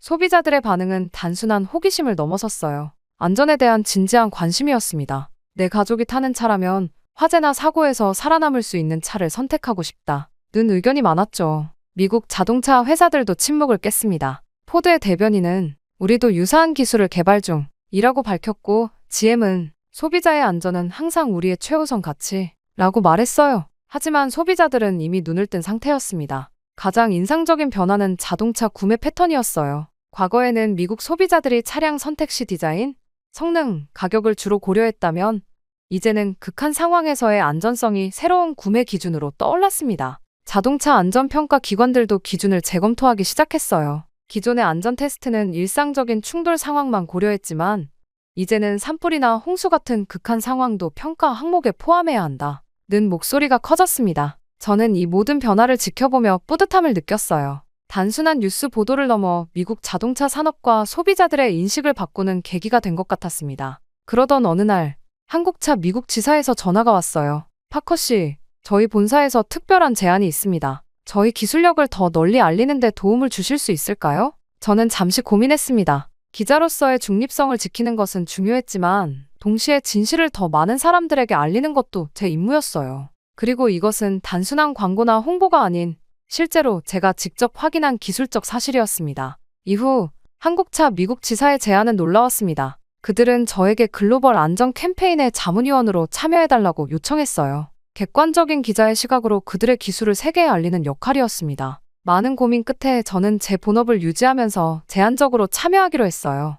그로부터 6개월, 전 세계 자동차 시장에는 큰 변화가 일어났습니다. 저희 보도를 시작으로 유럽, 아시아, 호주 등 여러 국가의 미디어에서도 한국차의 내구성을 집중 조명했어요. 특히 유럽 자동차 안전평가 기관이 실시한 극한 환경 테스트에서 한국차가 최고 등급을 받았다는 뉴스가 화제가 됐습니다. 판매량 변화는 더욱 극적이었어요. 미국에서만 전년 대비 45% 증가했고, 유럽에서는 60%, 호주에서는 무려 70%까지 판매가 늘었습니다. 한국차 공장들은 24시간 풀가동해도 수요를 맞추기 어려울 정도였어요. 흥미로운 것은 소비자 인식의 변화였습니다. 예전에는 가성비 좋은 대안으로 여겨졌던 한국차가 이제는 최고의 안전성과 기술력을 갖춘 선도적 브랜드로 자리매김했어요. 소비자 조사에서 다음 차로 어떤 브랜드를 고려하십니까? 라는 질문에 한국 브랜드가 1위를 차지했습니다. 자동차 전문가 컨퍼런스에 참석했을 때 한 업계 원로가 말했어요. 이제 한국차는 선택이 아니라 필수다. 그들이 만든 새로운 안전기준은 산업 전체의 방향을 바꾸고 있다. 전통적인 명차 브랜드들도 한국의 기술력을 인정하기 시작했습니다. 독일의 프리미엄 브랜드들은 한국 소재 회사와 협력을 시작했고, 미국 제조사들은 한국식 품질 관리 시스템을 도입하기 시작했어요. 가장 큰 변화는 자동차 산업의 패러다임 전환이었습니다. 예전에는 디자인, 성능, 편의사양이 주요 경쟁 포인트였다면, 이제는 극한 상황에서의 안전성이 가장 중요한 판매 포인트가 됐어요. 산불, 홍수, 극한 기후에서도 탑승자를 보호할 수 있는 능력이 새로운 기준이 된 것입니다. 한국 자동차 산업의 성공은 국가 브랜드 가치에도 긍정적인 영향을 미쳤어요. 글로벌 브랜드 평가 기관은 한국의 국가 브랜드 가치가 전년 대비 15% 상승했다고 발표했습니다. 제 개인적인 경력에도 큰 변화가 있었어요. 자동차 안전 기술 분야의 권위자로 인정받게 되었고, 여러 국제 컨퍼런스의 연사로 초청받았습니다. 그러나 저에게 가장 보람 있었던 것은 제가 보도한 내용이 실제로 사람들의 안전에 기여했다는 점이었어요. LA 산불로부터 1년이 지난 날, 저는 그 한국차의 소유주였던 가정주부를 다시 만났습니다. 그녀는 이제 동네 사람들 사이에서 유명 인사가 되어 있었어요. 덕분에 우리 가족 모두 한국차로 바꿨어요. 이웃들도 대부분 한국차를 선택했고요. 돌아보면 그 작은 우연이 저희 인생과 전 세계 자동차 산업을 바꿔놓은 계기가 되었습니다. 한 대의 차가 불길 속에서 살아남은 사건이 글로벌 산업의 판도를 뒤바꾼 것이죠. 이제 저는 매년 한국을 방문해 신기술 개발 현장을 취재합니다. 한국 엔지니어들은 더 이상 단순히 따라가는 입장이 아니라 업계를 선도하는 혁신가로 인정받고 있어요. 그들의 다음 목표는 100% 탄소 중립 생산과 완전 재활용 가능한 차량 개발이라고 합니다. 자동차 역사상 가장 극적인 위상 변화를 목격한 저로서는 앞으로 어떤 혁신이 이어질지 무척 기대가 됩니다. 한 가지 확실한 것은 이제 세계인들이 이제 한국차는 선택이 아니라 필수다 라고 말하게 되었다는 사실입니다. 이 모든 여정을 돌이켜보면 처음 LA 산불 현장에서 그 멀쩡한 한국차를 발견했을 때의 놀라움이 아직도 생생합니다. 한국 방문을 통해 저는 단순한 자동차 기술을 넘어 중요한 교훈을 얻었어요. 품질에 대한 타협하지 않는 정신, 끊임없는 혁신을 추구하는 자세, 그리고 무엇보다 사람의 안전을 최우선으로 여기는 가치관이 진정한 성공의 비결이라는 것을 깨달았습니다. 저는 이 모든 경험을 통해 자동차 기자로서뿐만 아니라 한 사람으로서도 많이 성장했어요. 한국의 엔지니어들과 연구원들에게 깊은 감사의 마음을 갖게 되었습니다. 그들이 보여준 헌신과 열정이 없었다면 오늘날의 자동차 안전 기준에 혁명적인 변화는 없었을 것입니다. 이제 제 책상 위에는 그 산불에서 살아남은 한국차의 작은 모형이 놓여 있어요. 매일 그것을 보며 저는 우연이 아닌 노력과 헌신이 만드는 기적의 힘을 떠올립니다. 한국이 전 세계에 가르쳐준 이 값진 교훈을 저는 앞으로도 계속 전하고 싶습니다. 미국이 발칵 뒤집혔습니다. 최근 미국의 한 가정이 전 세계적으로 관심을 받고 있다고 하는데요. 그들이 겪은 충격적인 사건에 많은 이들이 경악을 금치 못했다고 합니다. 놀라운 건 그 중심에 한국이 있다는 점이죠. 심지어 미국의 한 교수는 한국의 시스템은 이제 미국에 꼭 필요하다 라고 말했을 정도라고 합니다. 대체 무슨 일이 있었던 걸까요? 안녕하세요. 저는 리사입니다. 미국에서 아들 노아를 혼자 키우는 싱글맘이죠. 솔직히 말하자면 저는 아시아에 큰 편견을 가지고 있었습니다. 특히 한국에 대해서 말이죠. 저는 항상 속으로 아시아 사람들을 볼 때마다 불편함을 느꼈습니다. 제 마음속에서 한국인들은 다소 거칠고 믿을 수 없는 사람들로 자리 잡았어요.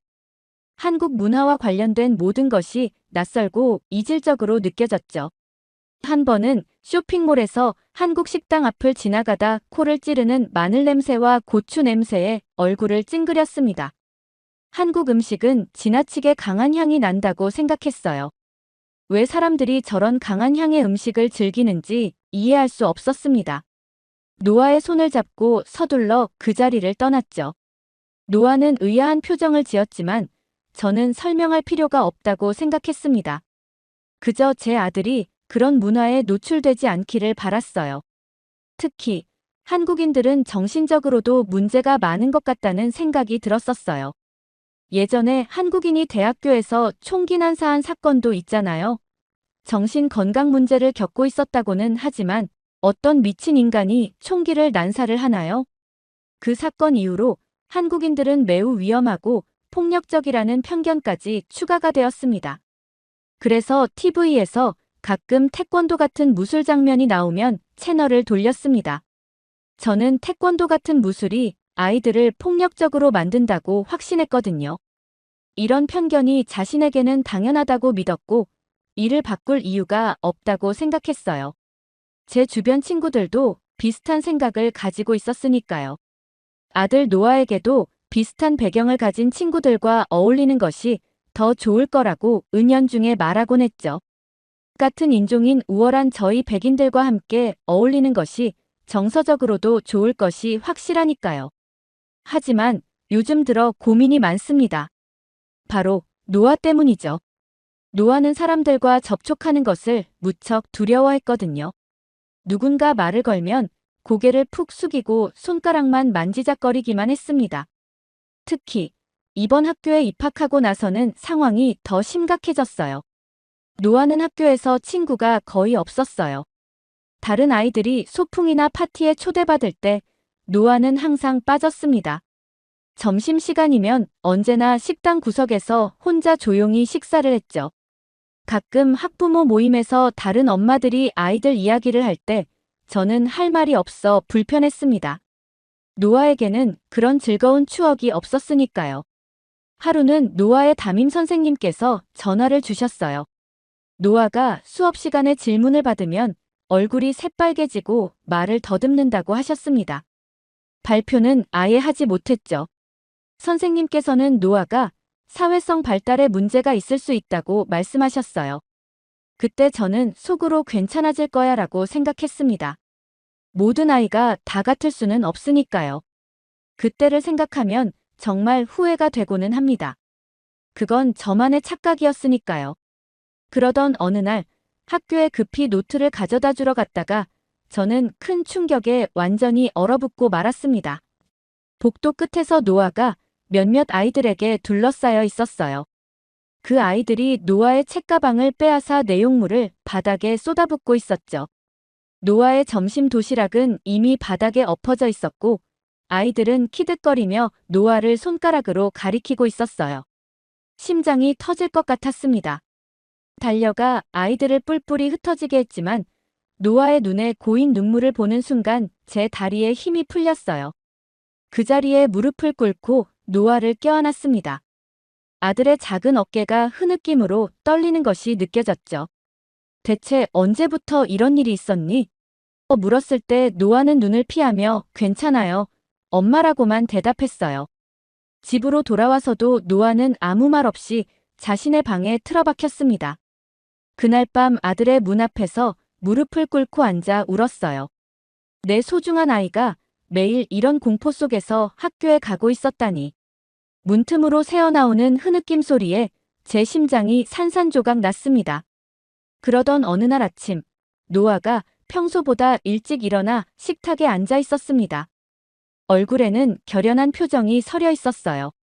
노아는 잠시 망설이더니 조심스럽게 입을 열었습니다. 엄마, 저 태권도를 배우고 싶어요. 순간 귀를 의심했습니다. 태권도라니. 내 아들이. 노아는 내 표정을 살피면서 이야기를 이어갔어요. 태권도를 배우면 자신감도 생기고 자기 자신을 지킬 수도 있을 거라고요. 그러면서 자신을 도와준 유일한 친구에 대해 이야기하기 시작했습니다.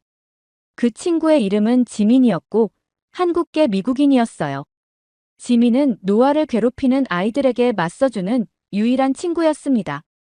노아가 그런 친구가 있다는 사실에 안도감이 들었지만 한편으로는 왜 이제야 말해주는지 서운했어요.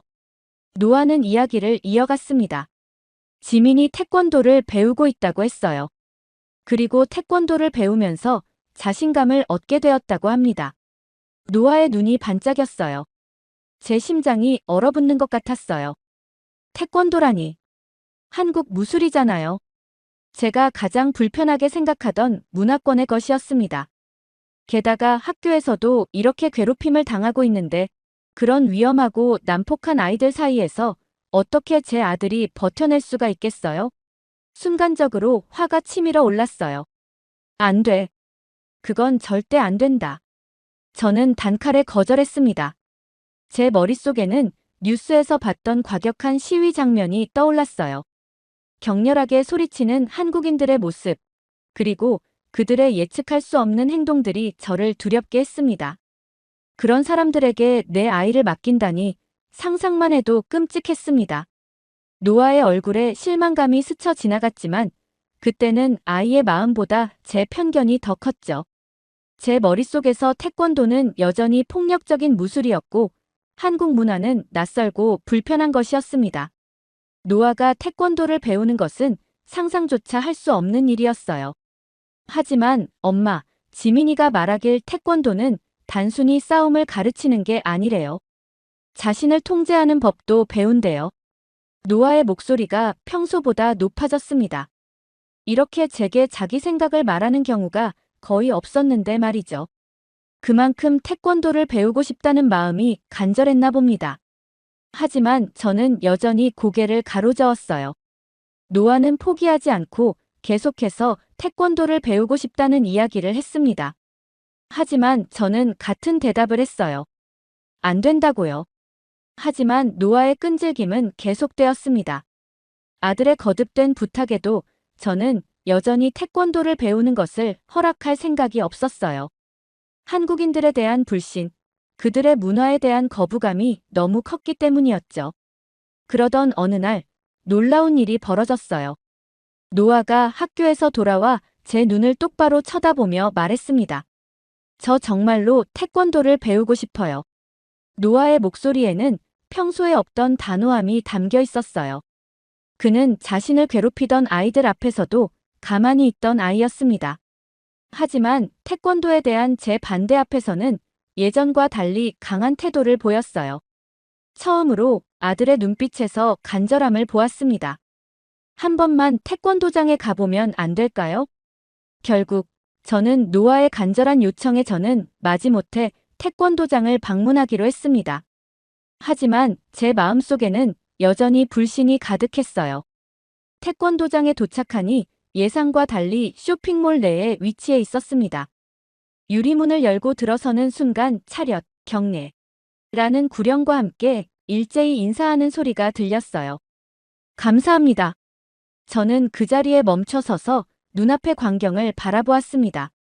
오래되고 허름할 것이라는 생각과 달리 내부는 깔끔했고 질서가 잡혀 있었어요. 바닥은 푹신한 매트로 덮여 있었고 벽에는 한글로 쓰인 태권도 정신이 걸려 있었습니다. 예상했던 어둡고 위협적인 분위기가 아니라 밝고 활기찬 공간이었어요. 안녕하세요. 한 여자 수련생이 정중히 인사했습니다. 아이들은 하얀 도복을 입고 띠 색깔별로 줄지어 차분하게 훈련을 받고 있었으며 사범에게 정중하게 인사하는 모습이 보였어요. 동작 하나하나에 집중하는 아이들의 표정은 진지했고 작은 성취에 서로 격려하는 모습도 눈에 띄었습니다. 김 사범님은 띠가 태권도의 단계를 나타낸다고 설명했어요. 흰 띠부터 시작해서 검은 띠까지요. 아이들의 발차기 동작에는 저항이나 공격성이 보이지 않았어요. 오히려 집중력과 규율이 느껴졌습니다. 하지만 저는 여전히 태권도 자체에 대한 의심을 거두지 못했어요. 그때 한 남자가 다가왔습니다. 자신을 태권도장 사범 김성훈이라고 소개했어요. 친절하게 맞이했지만 저는 그를 경계하는 눈빛으로 바라보았습니다. 태권도는 단순한 싸움 기술이 아닙니다. 마음과 정신을 수양하는 과정이죠. 태는 발, 권은 손, 도는 정신적인 길을 의미합니다. 아이들은 여기서 예의, 염치, 인내, 극기, 백절불굴의 정신을 배웁니다. 김사범의 말에도 저는 별다른 감흥을 느끼지 못했어요. 겉으로는 고개를 끄덕였지만 속으로는 그래, 말은 그렇게 하겠지라고 생각했습니다. 발차기와 주먹 찌르기가 어떻게 정신 수양과 연결되는지 이해할 수 없었어요. 노아가 오래가지 못할 것이라고 확신했습니다. 하지만 노아의 눈빛은 달랐어요. 처음으로 그의 눈에서 희망이 보였습니다. 노아의 눈에서 희망을 본 그날 이후 저는 마지못해 태권도를 배우도록 허락했습니다. 일주일에 2번, 방과 후에 노아를 태권도장에 데려다 주기로 했어요. 솔직히 노아가 금방 흥미를 잃을 거라고 생각했거든요. 곧 노아도 제 편견이 옳았다는 걸 알게 될 테니까요. 첫 수업날 노아는 너무 긴장해서 손에 땀이 흥건했어요. 다른 아이들처럼 하얀 도복을 입고 맨발로 매트 위에 섰지만 그 모습이 어색해 보였습니다. 노아는 처음에는 태권도의 기본 동작조차 따라하기 어려웠어요. 다른 아이들이 발차기를 할 때 노아는 중심을 잃고 넘어지기 일쑤였습니다. 김사범의 지시를 따라 하나, 둘, 셋, 넷 구령에 맞춰 동작을 해야 했지만 노아는 박자를 놓치곤 했어요. 그런데 놀라운 일이 벌어졌습니다. 노아가 포기하지 않았어요. 집에 돌아와서도 거실에서 배운 동작을 연습할 정도였죠. 처음에는 비웃으려고 했지만 아들의 진지한 표정을 보니 그럴 수 없었습니다. 노아는 연습을 거듭했어요. 넘어져도 다시 일어나 같은 동작을 반복했습니다. 한 달이 지나자 조금씩 변화가 보이기 시작했어요. 노아의 자세가 달라졌습니다. 등이 펴지고 걸음걸이가 좀 더 당당해졌어요. 하지만 무엇보다 눈에 띄는 건 그의 눈빛이었습니다. 전에는 항상 바닥을 향하던 시선이 이제는 정면을 바라보기 시작했어요. 태권도를 배우면서 노아는 처음으로 자신감을 가지게 된 것 같았습니다. 학교에서도 변화가 있었어요. 어느 날 노아의 선생님께서 전화를 주셨습니다. 노아가 최근에 수업 시간에 손을 들고 질문에 답하기 시작했다고요. 소극적이던 아이가 조금씩 적극적으로 변하고 있다는 말씀에 가슴이 뭉클했습니다. 여전히 괴롭힘을 당할 때가 있었지만 노아의 대응 방식이 달라졌어요. 어느 날 학교에서 돌아온 노아가 자랑스럽게 말했습니다. 오늘 잭이 또 내 점심을 가져가려고 했어요. 하지만 저는 그만해라고 말했어요. 크게 소리치지 않고 그냥 단호하게요. 김사범님이 가르쳐 주신 대로요. 그 말에 눈물이 날 것만 같았습니다. 노아가 예전처럼 움츠러들지 않고 단호한 태도로 대응하기 시작한 거예요. 자신을 괴롭히는 아이들에게 조용하지만 강한 목소리로 그만하라고 말했고, 놀랍게도 이를 본 아이들은 점점 노아를 함부로 대하지 못했습니다. 태권도장에서의 훈련은 단순한 신체적 단련이 아니었어요. 김사범은 기술뿐만 아니라 끈기, 인내, 예의, 그리고 자신을 통제하는 법을 가르쳤습니다. 매 수업 시작과 끝에 하는 인사, 사범과 선배들에 대한 공경, 그리고 자신보다 약한 사람을 돕는 태도 등을 배웠어요. 점점 더 노아의 태권도 실력이 향상되었습니다. 노란띠 심사를 통과했을 때 노아의 얼굴에는 자부심이 가득했어요. 그것은 단순히 띠의 색깔이 바뀐 것이 아니라 노력의 결실을 맺은 성취감이었습니다.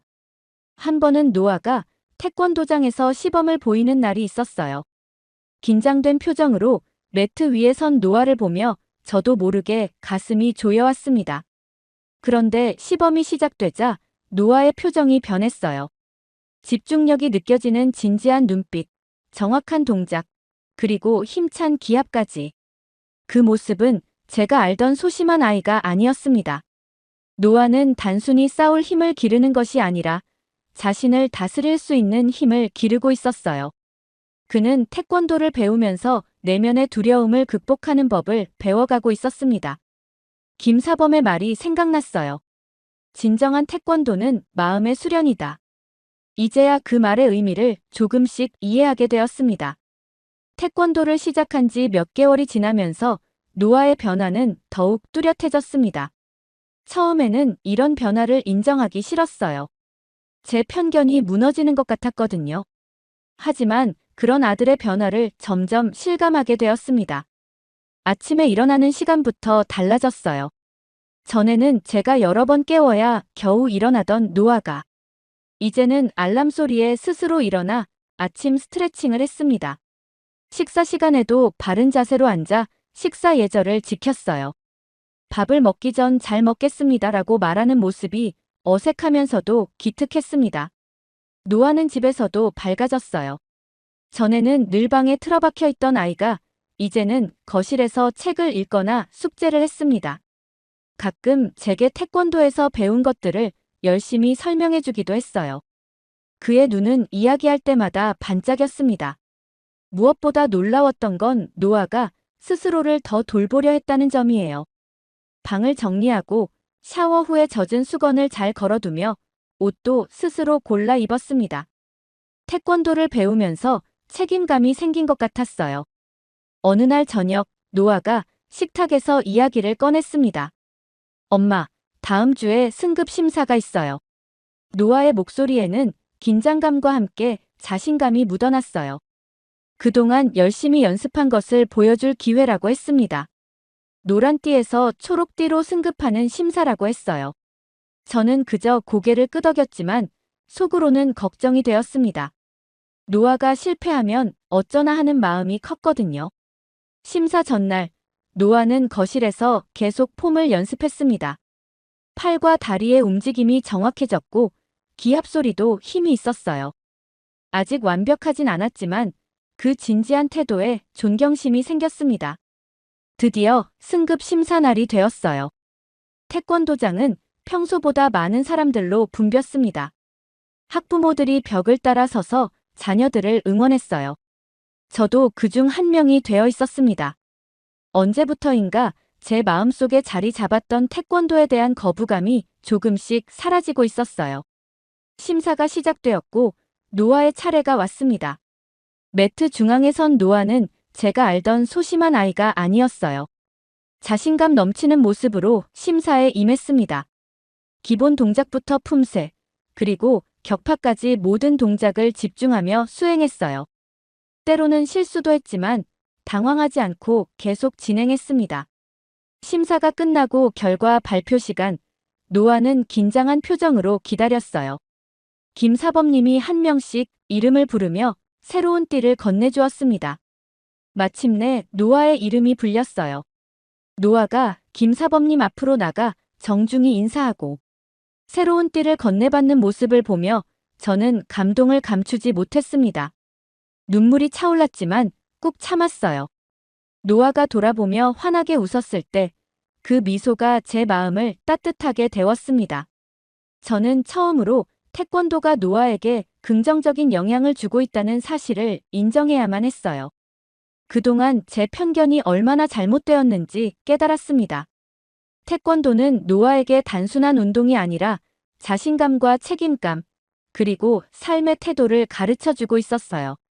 심사가 끝나고 집으로 돌아오는 길, 노아는 계속해서 심사 과정을 흥분된 목소리로 이야기했습니다. 그의 얼굴에는 성취감이 가득했어요. 저는 고개를 끄덕이며 들었지만 속으로는 많은 생각이 교차했습니다. 제 마음속에 한국과 한국 문화에 대한 편견이 조금씩 허물어지고 있었어요. 심사를 마치고 집으로 돌아온 후 저는 오랫동안 생각에 잠겼습니다. 제 마음속에서 변화가 일어나고 있었어요. 태권도를 통해 강해진 것은 노아뿐만이 아니었습니다. 저 역시 변하고 있었어요. 그동안 굳게 믿었던 제 편견이 틀렸다는 것을 조금씩 깨닫기 시작했습니다. 다음 날 노아가 학교에 간 후 저는 컴퓨터 앞에 앉아 태권도에 대해 검색하기 시작했어요. 그동안 알려고 하지 않았던 것들이 저를 기다리고 있었습니다. 태권도의 역사, 철학, 그리고 그것이 가르치는 가치들. 검색할수록 제 무지함이 부끄러워졌어요. 태권도가 단순한 무술이 아니라 사람의 태도와 정신력을 변화시키는 수련 과정이라는 것을 알게 되었습니다. 태권도는 신체적인 기술뿐만 아니라 정신적인 성숙을 강조했어요. 예의, 염치, 인내, 극기, 백절불굴의 정신이 태권도의 핵심 가치라는 것을 이해하게 되었습니다. 한국어로 쓰인 글들을 번역해 읽으면서 그 문화에 담긴 깊이에 놀랐어요. 그동안 제가 무시했던 한국 문화가 이렇게 풍부한 철학과 지혜를 담고 있다니 제 자신이 너무 편협했다는 생각이 들었습니다. 그날 이후로 태권도장에 노아를 데려다 줄 때마다 전보다 더 주의 깊게 관찰했어요. 아이들이 인사하는 방식, 서로를 존중하는 태도, 실수해도 다시 일어나 도전하는 모습들. 그것들이 모두 태권도의 가르침이었습니다. 한 번은 수업이 끝난 후 김사범님과 대화할 기회가 있었어요. 그동안 거리를 두었던 제가 먼저 다가가 노아의 발전에 대해 감사를 표했습니다. 김사범님은 미소 지으며 노아의 노력을 칭찬해 주셨어요.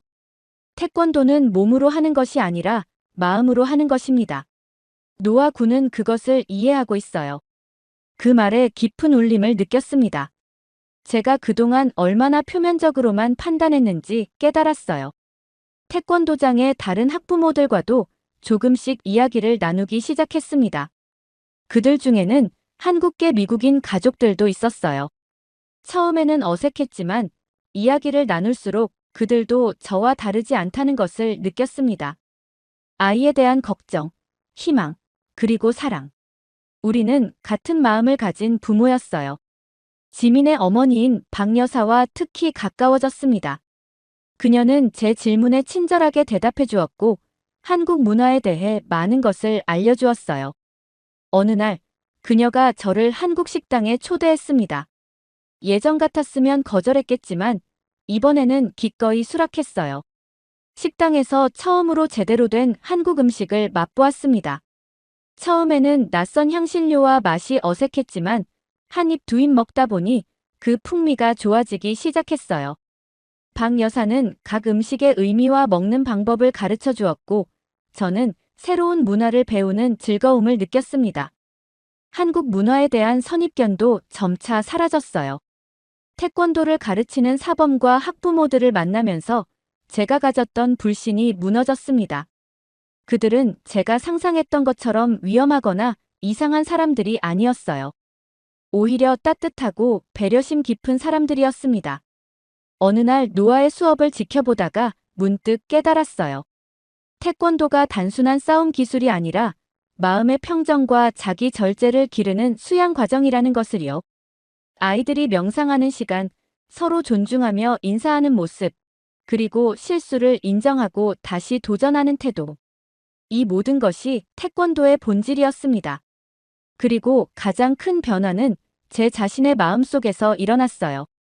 이제 저는 다른 문화를 무시하거나 두려워하는 대신 배우고 이해하려고 노력했습니다.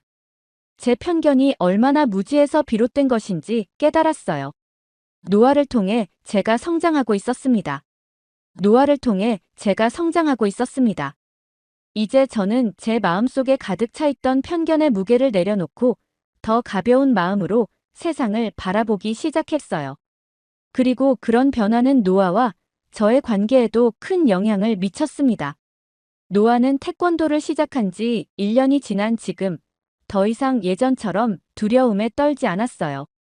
처음 태권도장에 갔을 때의 소심하고 위축된 모습은 온데간데 없이 사라졌습니다.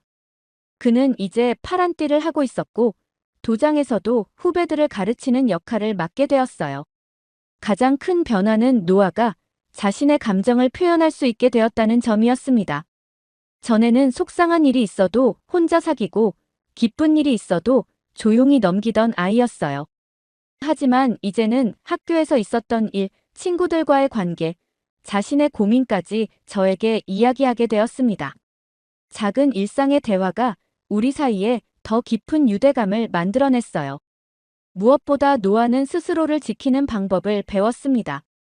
태권도에서 배운 것은 단순히 신체적인 방어 기술만이 아니었어요.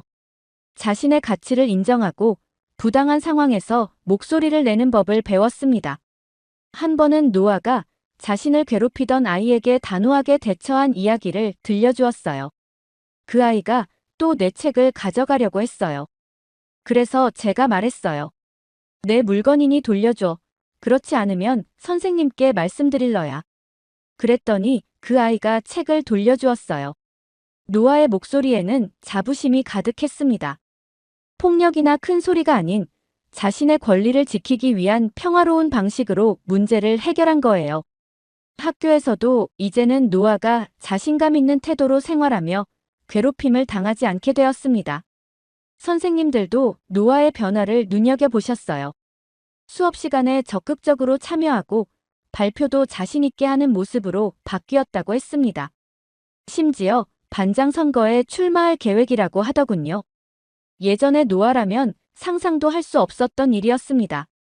리사인 저는 아들의 변화가 놀랍고도 감사했어요. 처음에는 그저 한국 문화에 대한 편견 때문에 반대했던 태권도가 노아의 인생을 이렇게 바꿔놓을 줄 누가 알았을까요?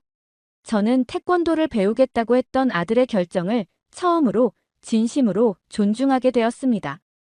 어느 주말, 저는 노아에게 특별한 제안을 했어요. 엄마도 태권도를 배워볼까 생각 중인데 어떻게 생각해? 노아의 눈이 크게 빛났습니다. 그는 즉시 도장에 가서 김사범님과 상담하자고 했어요.